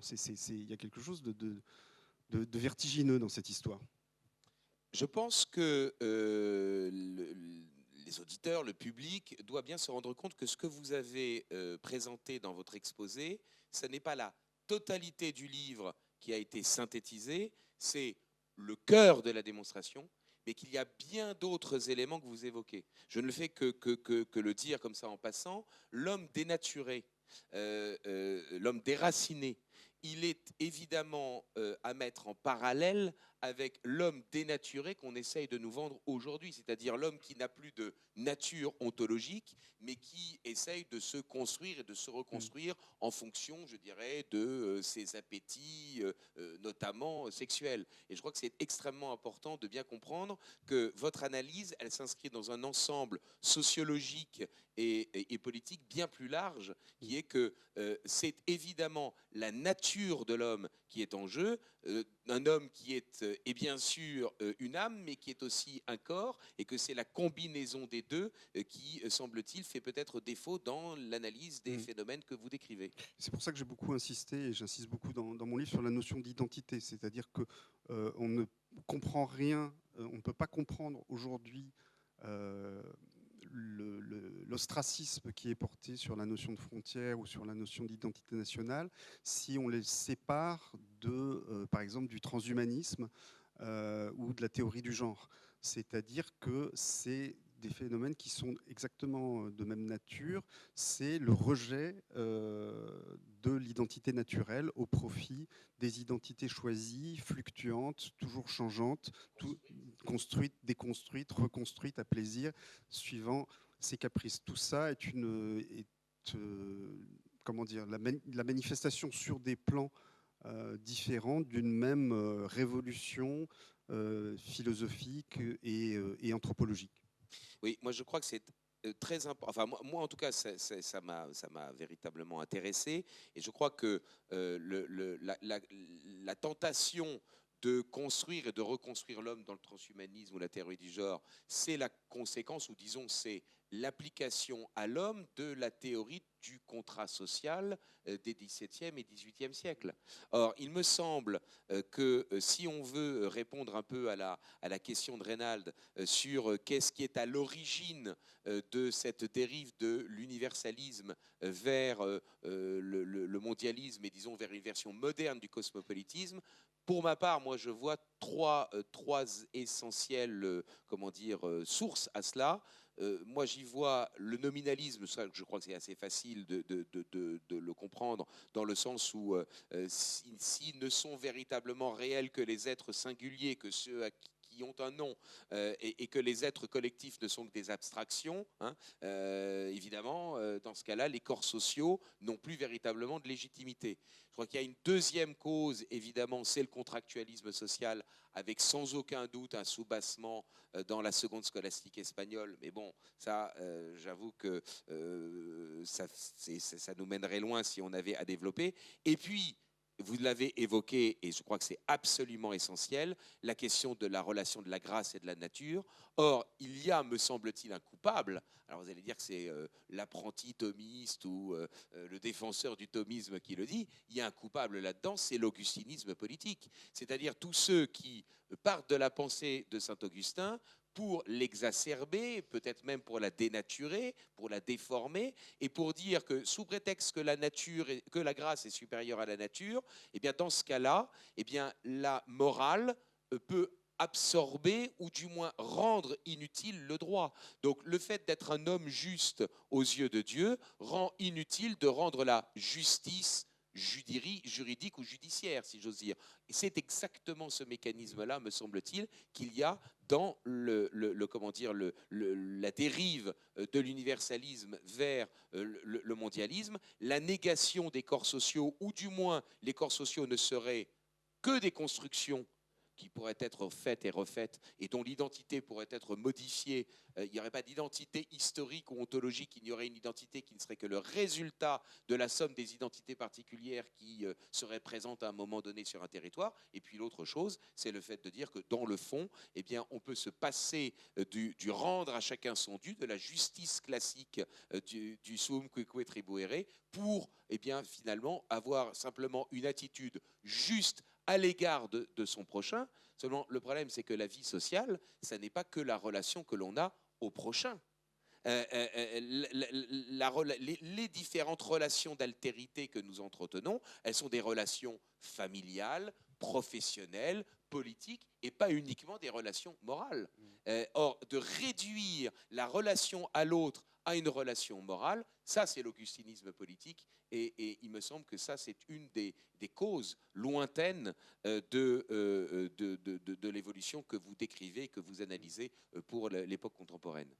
Oui, d'ailleurs, j'en parlais déjà de cette résurgence de l'augustinisme politique. J'en parlais déjà dans mon précédent livre sur l'Église et l'immigration, pour expliquer que effectivement, dans la lignée de cette caricature de la pensée de saint Augustin, l'Église aujourd'hui avait tendance à ne plus être capable de penser la politique que sous l'angle de la morale, et donc la politique n'est plus il n'y a plus d'autonomie propre de la sphère politique comme l'avait défini saint Thomas d'Aquin, mais la politique devient colonisée par la morale, et le but de la politique, ça n'est plus d'assurer la survie ou la prospérité de la communauté, mais de nous conduire vers le bien.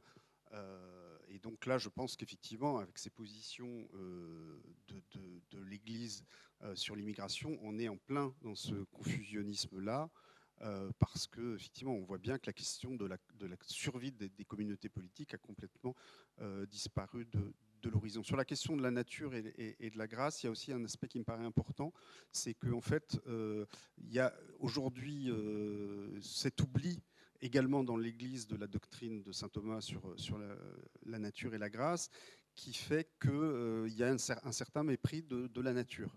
Et que donc, du coup, on en arrive aujourd'hui à ce paradoxe d'avoir souvent un catholicisme qui est de plus en plus désincarné, ce qui pour la religion de l'incarnation est quand même un tout petit peu embêtant. Je pense que ce dont je vous ai parlé tout à l'heure, c'est-à-dire le mépris du catholicisme populaire, des reliques, des processions, des saints guérisseurs, qui était indigne d'une foi intellectualisée et purement spirituelle, c'est tout à fait révélateur de cette désincarnation du catholicisme. Et c'est d'ailleurs très amusant parce qu'il y a cette chasse au catholicisme populaire a été combattue dans les années 60 par un dominicain. Ça y est, j'ai un trou de mémoire, qui n'était pas, on a réédité au CERF ses écrits, qui n'était pas spécialement traditionnaliste, mais qui était vraiment révulsé par ça, et qui disait, si vous continuez sur cette logique-là, vous allez finir par aboutir à un catholicisme totalement apatride. Et je pense qu'effectivement, aujourd'hui, on y est.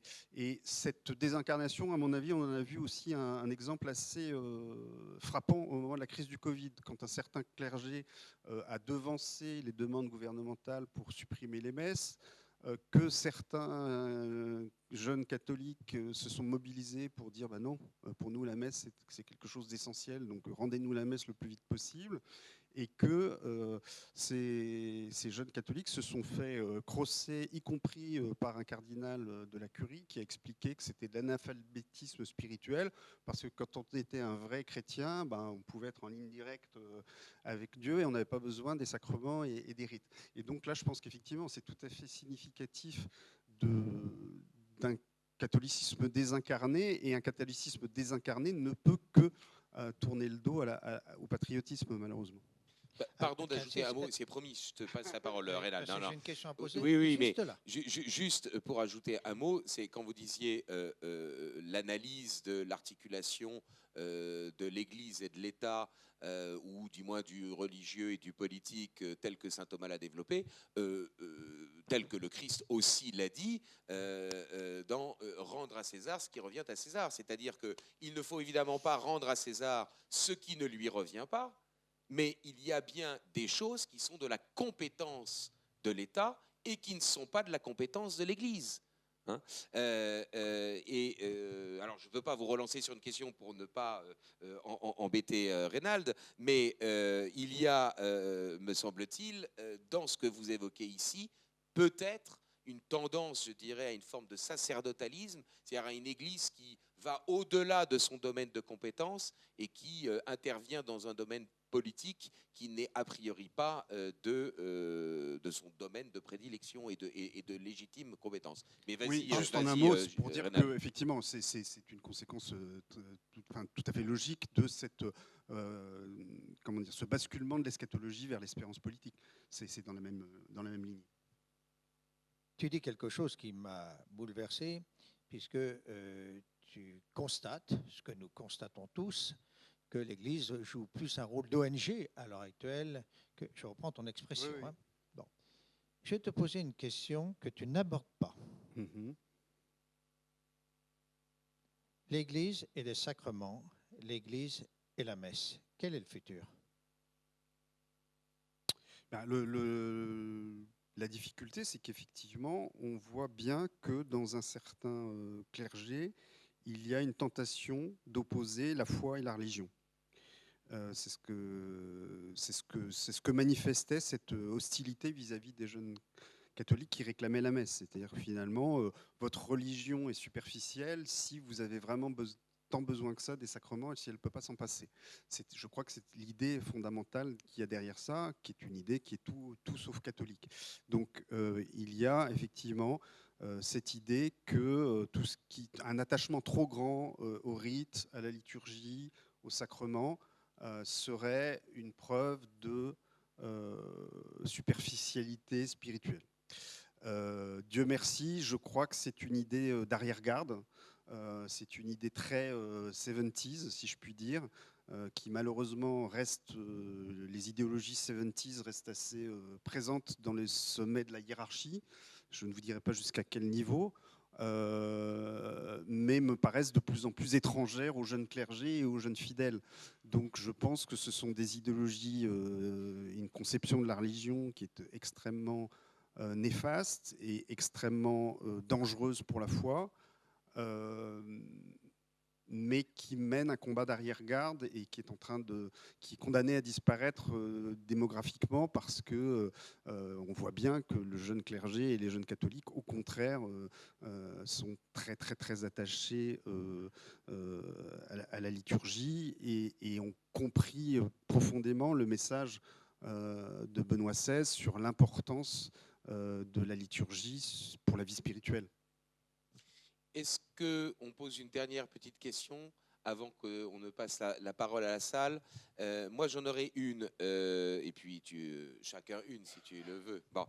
Est-ce que vous êtes d'accord avec l'idée que les questions liées, enfin traitées dans votre ouvrage, sont essentiellement des questions d'ordre prudentiel et non pas des questions d'ordre doctrinal, et que l'on peut être en désaccord avec certaines prises de position ecclésiastiques sans pour autant être hérétique et sans que, par ailleurs, pour autant, on ne puisse traiter justement ces ecclésiastiques, je dirais, de non-catholiques ou eux-mêmes d'hérétiques. Est-ce qu'il y a un enjeu doctrinal ou est-ce que ce n'est qu'une question prudentielle, étant donné quand même que, enfin, je veux dire, étant tout de même noté que, évidemment, ça a des conséquences sur la vie même de l'Église et sur l'appartenance des fidèles à l'Église et de leur sentiment, je dirais, d'y être véritablement intégrés ou pas. Sur les questions de l'immigration, c'est évident qu'on est là dans un domaine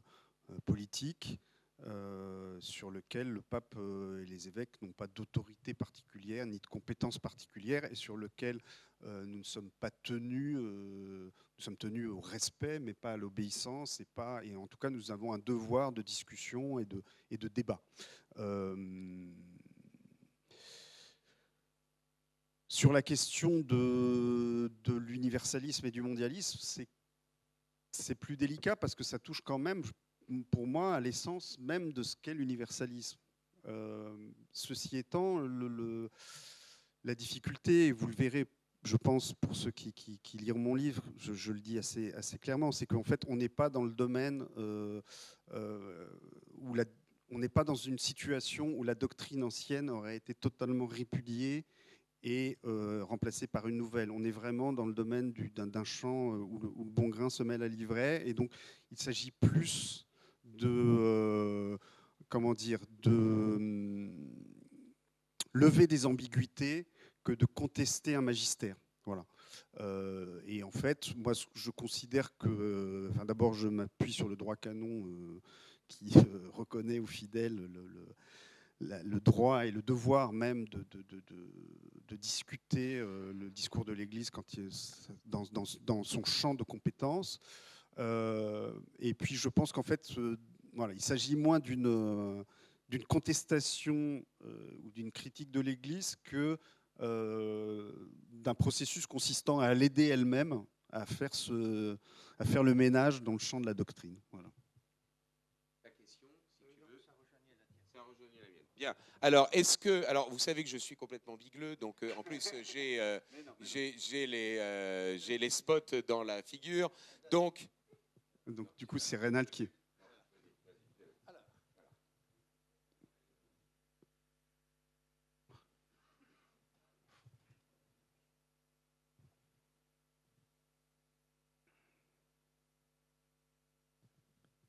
Bon, moi, je me présente Jean-Yves Rinaud de Cholet.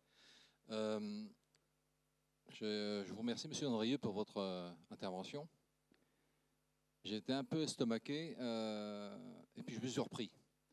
Parce qu'en fait, vous avez une façon d'aborder le sujet qui est à la fois comment dire, réaliste, mais en même temps qui pourrait entraîner une certaine désespérance, notamment par rapport à l'Église. Et je voudrais qu'on ne résume pas l'Église, surtout sur les sujets d'ordre que vous avez abordés d'immigration, comme une parole d'évangile. Donc c'est clair, la distinction que vous avez faite à la fin, on n'est pas obligé d'adhérer en tant que dogme ou en tant que foi aux propos de Pape François notamment, je le partage totalement. Sur votre regard sur la jeunesse, je le partage également. Je ne suis pas spécialement jeune, mais je regarde un petit peu ce qui se passe autour de moi. Et je voudrais quand même vous poser une question qui est la suivante. Vous pensez-vous pas que, notamment pour les jeunes, une étude approfondie, ou en tous les cas régulière, de l'enseignement social chrétien, tel qu'il est contenu dans le compendium, contribuerait largement à apporter des réponses concrètes à toutes les questions qu'on peut se poser, que les jeunes peuvent se poser par rapport à l'Église, par rapport à la foi, etc. Parce que c'est extrêmement concret. Voilà. Oui, non, ce qui est certain, c'est que je pense que la crise que traverse l'Église sur un certain nombre de sujets procède en grande partie d'un manque de formation et d'un oubli d'un certain nombre de pans essentiels de la doctrine. C'est évident qu'il faut travailler la doctrine sociale de l'Église et la maîtriser le mieux possible. Je crains toutefois que quand on parle de doctrine sociale de l'Église, ça n'intègre pas forcément toujours énormément la dimension politique de la théologie. Et en tout cas, pour moi, le sujet vraiment essentiel, c'est l'absence de formation des jeunes catholiques, mais surtout, plus encore, du clergé, sur les notions de bien commun. C'est-à-dire que moi, je connais des tas de jeunes prêtres formidables, très carrés, très solides, très missionnaires, tout ce qu'on veut. Mais alors, quand on leur parle de bien commun, ils écarquillent les yeux et ils ne savent pas du tout de quoi on parle, quoi. Et ça me paraît dramatique parce que, tout simplement parce que l'Église est amenée, et on le voit bien tous les jours sous le pontificat du pape François, est amenée à intervenir naturellement sur tout un tas de sujets politiques et qu'on ne peut pas aborder ces sujets politiques si on n'a pas les bases élémentaires du bien commun. Et je pense que ces bases, aujourd'hui, elles font très largement défaut à la plupart des catholiques.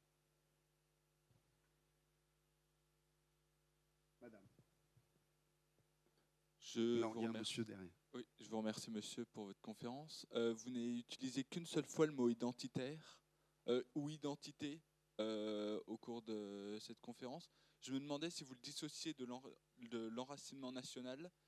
Et ensuite, par rapport à l'enracinement national, selon vous, à quel niveau il doit se faire? Est-ce que c'est au niveau purement national? Ça peut être au niveau régional ou même du pays au sens du pays proche, le pays breton Est-ce que je peux vous demander de répéter la première partie de la question que je n'ai pas entendue et si vous pouvez parler un peu plus près du micro? Je voulais savoir si vous différenciez l'enracinement national et l'identité. Le terme identité, comme on pourrait l'entendre au sens identitaire. L'identité, c'est un mot qui a des sens multiples et nous avons tous une identité personnelle et ensuite on a aussi une identité professionnelle, on a une identité familiale, on a une identité provinciale. Donc c'est un mot valise, le mot identité. Donc on peut le prendre dans des tas de sens différents. Et pour ce qui est de l'enracinement par nature est quelque chose de concentrique, c'est-à-dire que vous avez des micro-enracinements qui sont tout à fait bénéfiques, mais qui peuvent devenir des enfermements s'ils ne débouchent pas sur quelque chose de plus large. Et d'ailleurs, c'est assez frappant parce qu'en fait, aujourd'hui, on décrit la nation comme un pur enfermement, quelque chose qui vous coupe des autres nations, qui est quelque chose qui est excluant. Mais on oublie qu'historiquement, la nation, c'est quelque chose qui a ouvert les gens, qui les a arrachés à des particularismes et des enracinements très particuliers pour les ouvrir sur l'universel. C'est vraiment un premier pas vers l'universel. Mais je pense qu'effectivement, il ne faut pas opposer les enracinements les uns aux autres, comme le font justement certains identitaires, que c'est important de percevoir qu'on a différents cercles d'appartenance qui s'emboîtent les uns dans les autres, qui se nourrissent les uns les autres, qui conduisent les uns aux autres, et que tous sont intéressants et s'équilibrent. Et par ailleurs, ça me permet aussi cette idée d'aborder cette notion très importante qui est que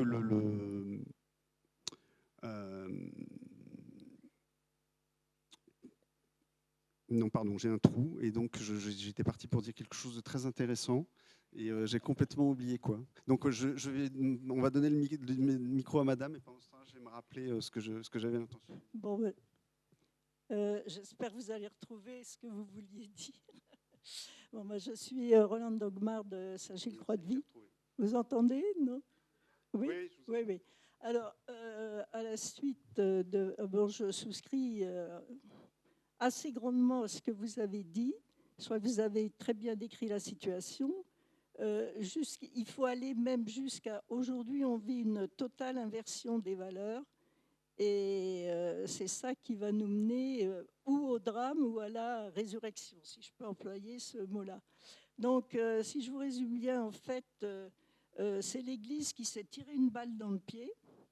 Les évêques n'ont pas su rectifier un certain nombre de choses ou se sont laissés aller à une certaine mollesse. Enfin, quand je dis mollesse, ça ne veut pas dire qu'ils n'ont pas été assez autoritaires, mais il n'y a pas eu disons, de confrontation, de discussion, parce que, enfin, pour ce qui me concerne, j'ai écrit plusieurs fois aux évêques de France, jamais de réponse, jamais ils ne se soucient, en fait, des personnes qui sont chrétiennes, catholiques, etc. Alors, la question que je voulais vous poser, moi, vous avez beaucoup parlé du catholicisme. Moi, je vais parler du christianisme et je vais vous dire, et Dieu dans tout ça. Et je pense que, très sincèrement, au fond de moi-même, que l'Église catholique va s'effondrer, mais qu'elle va renaître. Qu'est-ce que vous en pensez ? C'est un peu général comme question, donc je vais avoir oui, c'est une question générale, mais bon. Je vais avoir un peu de mal à y répondre. Ce qui me paraît évident déjà, c'est qu'on ne peut pas parler de. Pardon si moi-même je tombe dans ce travers parfois, mais c'est dangereux de parler de l'état du catholicisme en général, comme si le catholicisme était dans le même état partout dans le monde. Je pense que le clergé en Amérique latine ou en Afrique a probablement beaucoup moins de problèmes avec l'identité qu'en Europe occidentale. Et que donc, c'est peut-être d'ailleurs pour ça que dans ces régions du monde, alors en Amérique latine c'est moins évident, mais en Asie ou en Afrique, le catholicisme se porte mieux qu'en Occident. Je pense qu'il y a en Europe occidentale, oui, un vrai risque, pas d'effondrement total, parce qu'il ne s'effondrera jamais totalement, mais de marginalisation extrême de l'Église, et que l'attitude de rejet de l'enracinement a une responsabilité énorme dans cet état de fait, oui. En revanche, je pense que les choses peuvent être inversées beaucoup plus rapidement qu'on ne le croit. C'est-à-dire que j'ai parlé pas mal de l'attachement des gens au clocher de leur village, mais moi je trouve ça quand même saisissant, cet attachement qui est quand même très fort, qu'on peut constater à chaque fois qu'une église est menacée de destruction, dans l'état de déchristianisation incroyable dans lequel est le pays, que cet attachement-là perdure avec cette force. Ça veut dire quelque chose. Ça veut dire qu'en fait, la déchristianisation est probablement beaucoup plus superficielle qu'on ne le croit, et que voilà, si on soufflait un peu sur les braises, il n'est pas impossible que ça puisse repartir plus rapidement qu'on ne le croit. Oui, ce que je voulais, j'ai retrouvé ce que je voulais dire, monsieur, tout à l'heure, c'est qu'en fait, cette dissociation de l'universalisme et de l'enracinement, elle est dangereuse évidemment pour l'Église et pour l'universalisme qui a tendance à se transformer en mondialisme. Ça, c'est vrai, c'était le cœur de mon propos. Mais je pense que cette dissociation, elle est dangereuse aussi pour la nation, parce que l'universalisme est un garde-fou formidable pour éviter au nationalisme de dégénérer en quelque chose de sectaire et de belliciste et de méprisant pour tout ce qui n'est pas lui. Ce qui peut être une tentation assez facilement de l'enracinement, c'est-à-dire de vouloir vraiment se replier sur lui-même et ne rien considérer qui lui soit extérieur. Et c'est l'importance de l'universalisme, c'est d'apporter en permanence un antidote à ça. Et que donc, si on sépare les deux, c'est dangereux et pour l'un et pour l'autre. Et l'enracinement, s'il n'est pas contrebalancé par l'universel, par le sens de l'universel, oui, il peut devenir un repli sur soi et un enfermement, c'est certain. Deux petites dernières questions, une si possible, deux maximum. Bonsoir, Sandrine Delattre, je viens du Sud-Vendée et je voulais savoir, on constate que les pays de l'Est résistent assez mieux à toute cette doctrine décadente de l'Occident. Je pense notamment aussi à l'illibéralisme de Viktor Orban qui recentre et qui recentre aussi sur, par voie de conséquence, qui redonne du sens à la famille. Et je voulais savoir comment nous pourrions nous inspirer de cette expérience des pays de l'Est pour reproduire peut-être en France, par des actions ou par un engagement, comment nous pourrions nous en inspirer pour redonner à la France ce dont elle est en train de perdre de façon dramatique. C'est une très bonne question qui me laisse un peu perplexe parce que je ne suis pas certain que ces expériences soient transposables, que ces modèles soient transposables, ne serait-ce que parce qu'ils doivent énormément à l'expérience du communisme en fait. Et ça, moi, je ne connais pas les autres pays de l'Est, mais je l'ai ressenti très fortement en Pologne, où il y a eu une tentative d'éradication de l'âme polonaise, bon, d'abord par les puissances européennes au XIXe siècle qui se sont divisé le pays, mais ensuite aussi par le communisme, tellement violente et tellement forte que l'importance de la culture polonaise est évidente pour tout le monde en réaction. Et le problème, c'est que nous avons affaire à une tentative d'éradication, mais qui est beaucoup plus sournoise et qui ressort beaucoup plus de la méthode de l'ébouillantement de la grenouille dans l'eau qui arrive petit à petit à ébullition. Et donc, on se laisse engourdir bêtement et on a des anticorps, je dirais, moins efficaces.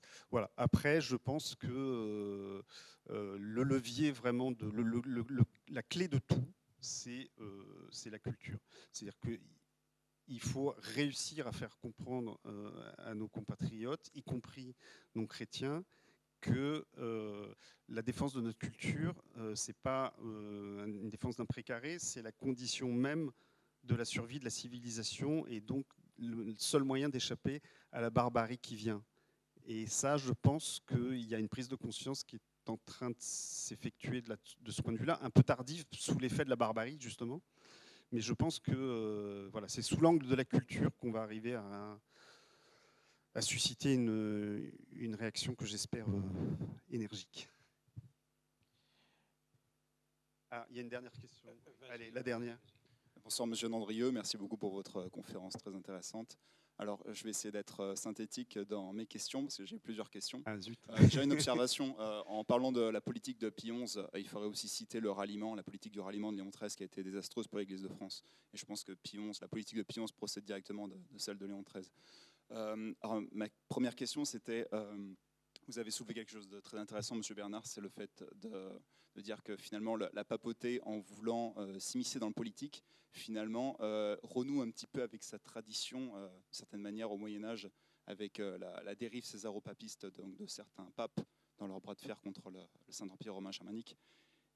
Donc ça, c'était juste une observation, mais ma question, c'était est-ce que vous pensez qu'inéluctablement, le fait qu'il y ait cette dérive mondialiste au sein de l'Église, est-ce que vous pensez qu'inéluctablement, il va y avoir le développement de néopaganisme dans l'Occident, justement par les peuples qui sont attachés à leur culture et qui ne comprennent pas cette dérive de l'Église? Et est-ce que vous pensez également qu'au sein même de l'Église, il va y avoir de plus en plus un développement finalement d'un rejet finalement du pape? En tout cas, le pape, tant qu'il je veux dire cette dérive mondialiste sera présente dans l'Église. Par exemple, je pense au sédévacantisme, par exemple. Est-ce que vous pensez que c'est quelque chose qui va se développer de plus en plus, donc aussi bien le néopaganisme que le sédévacantisme? Merci. Sur la première question, c'est un peu ce que j'essayais d'indiquer en disant que l'Église était en train de se couper des peuples. Et effectivement, on voit beaucoup de gens qui se détachent. Alors, chez les non-chrétiens, il y en a effectivement qui transforment leur indifférence passée en une hostilité vis-à-vis de l'Église, et donc éventuellement la tentation néo-païenne peut se faire jour. On voit aussi malheureusement, moi j'en connais pas mal, hein, des chrétiens qui se détournent de l'Église à cause de ça. Donc il y a un vrai risque, oui, de coupure de ce point de vue-là. Oui. Non, sur la question du sédévacantisme, moi je pense que ça va rester un phénomène marginal parce que tout simplement, comment dire, le catholicisme, c'est suivre les apôtres et leurs successeurs, et qu'on ne peut pas sortir de là. Et que, c'est comme dans une monarchie, vous pouvez trouver que le roi est nul et pas à la hauteur et râler, mais ça reste le roi, et voilà, et le pape reste le pape, et voilà. Et je pense que de la même façon qu'on n'a pas à se laisser détourner de la foi en Jésus-Christ sous prétexte que certains prêtres commettraient des horreurs avec des petits-enfants, parce que c'est pas le sujet, quoi. Je ne vois pas, moi, en quoi la médiocrité de tel ou tel personnel de l'Église au niveau théologique devrait me détourner de la reconnaissance de la primauté pétrinienne. Donc, oui, vous trouverez toujours des gens qui adopteront cette solution-là, parce que c'est effectivement, je pense, une solution de facilité, hein, de se dire, oui, bon, allez, on envoie tout promener et on va se faire notre petite église dans notre petit coin. Mais c'est tellement contraire à l'esprit même du catholicisme que je pense que c'est condamné à une forme de marginalité. Écoutez, merci infiniment à tous d'avoir été aussi nombreux. Je crois qu'on peut remercier à nouveau notre conférencier.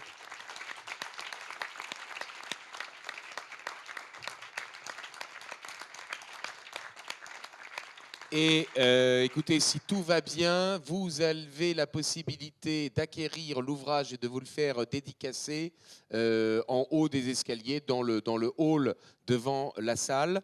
Écoutez, je crois qu'on va pouvoir lever la séance, et puis vous allez pouvoir obtenir une dédicace et sans tenir, je dirais, trop longtemps la parole avec l'auteur, de telle manière que, eh bien, il puisse signer autant d'ouvrages qu'il y aura de demandes. Et pardon pour la dernière peut-être petite publicité, mais vous le savez, à partir de demain, vous avez donc le grand hiver.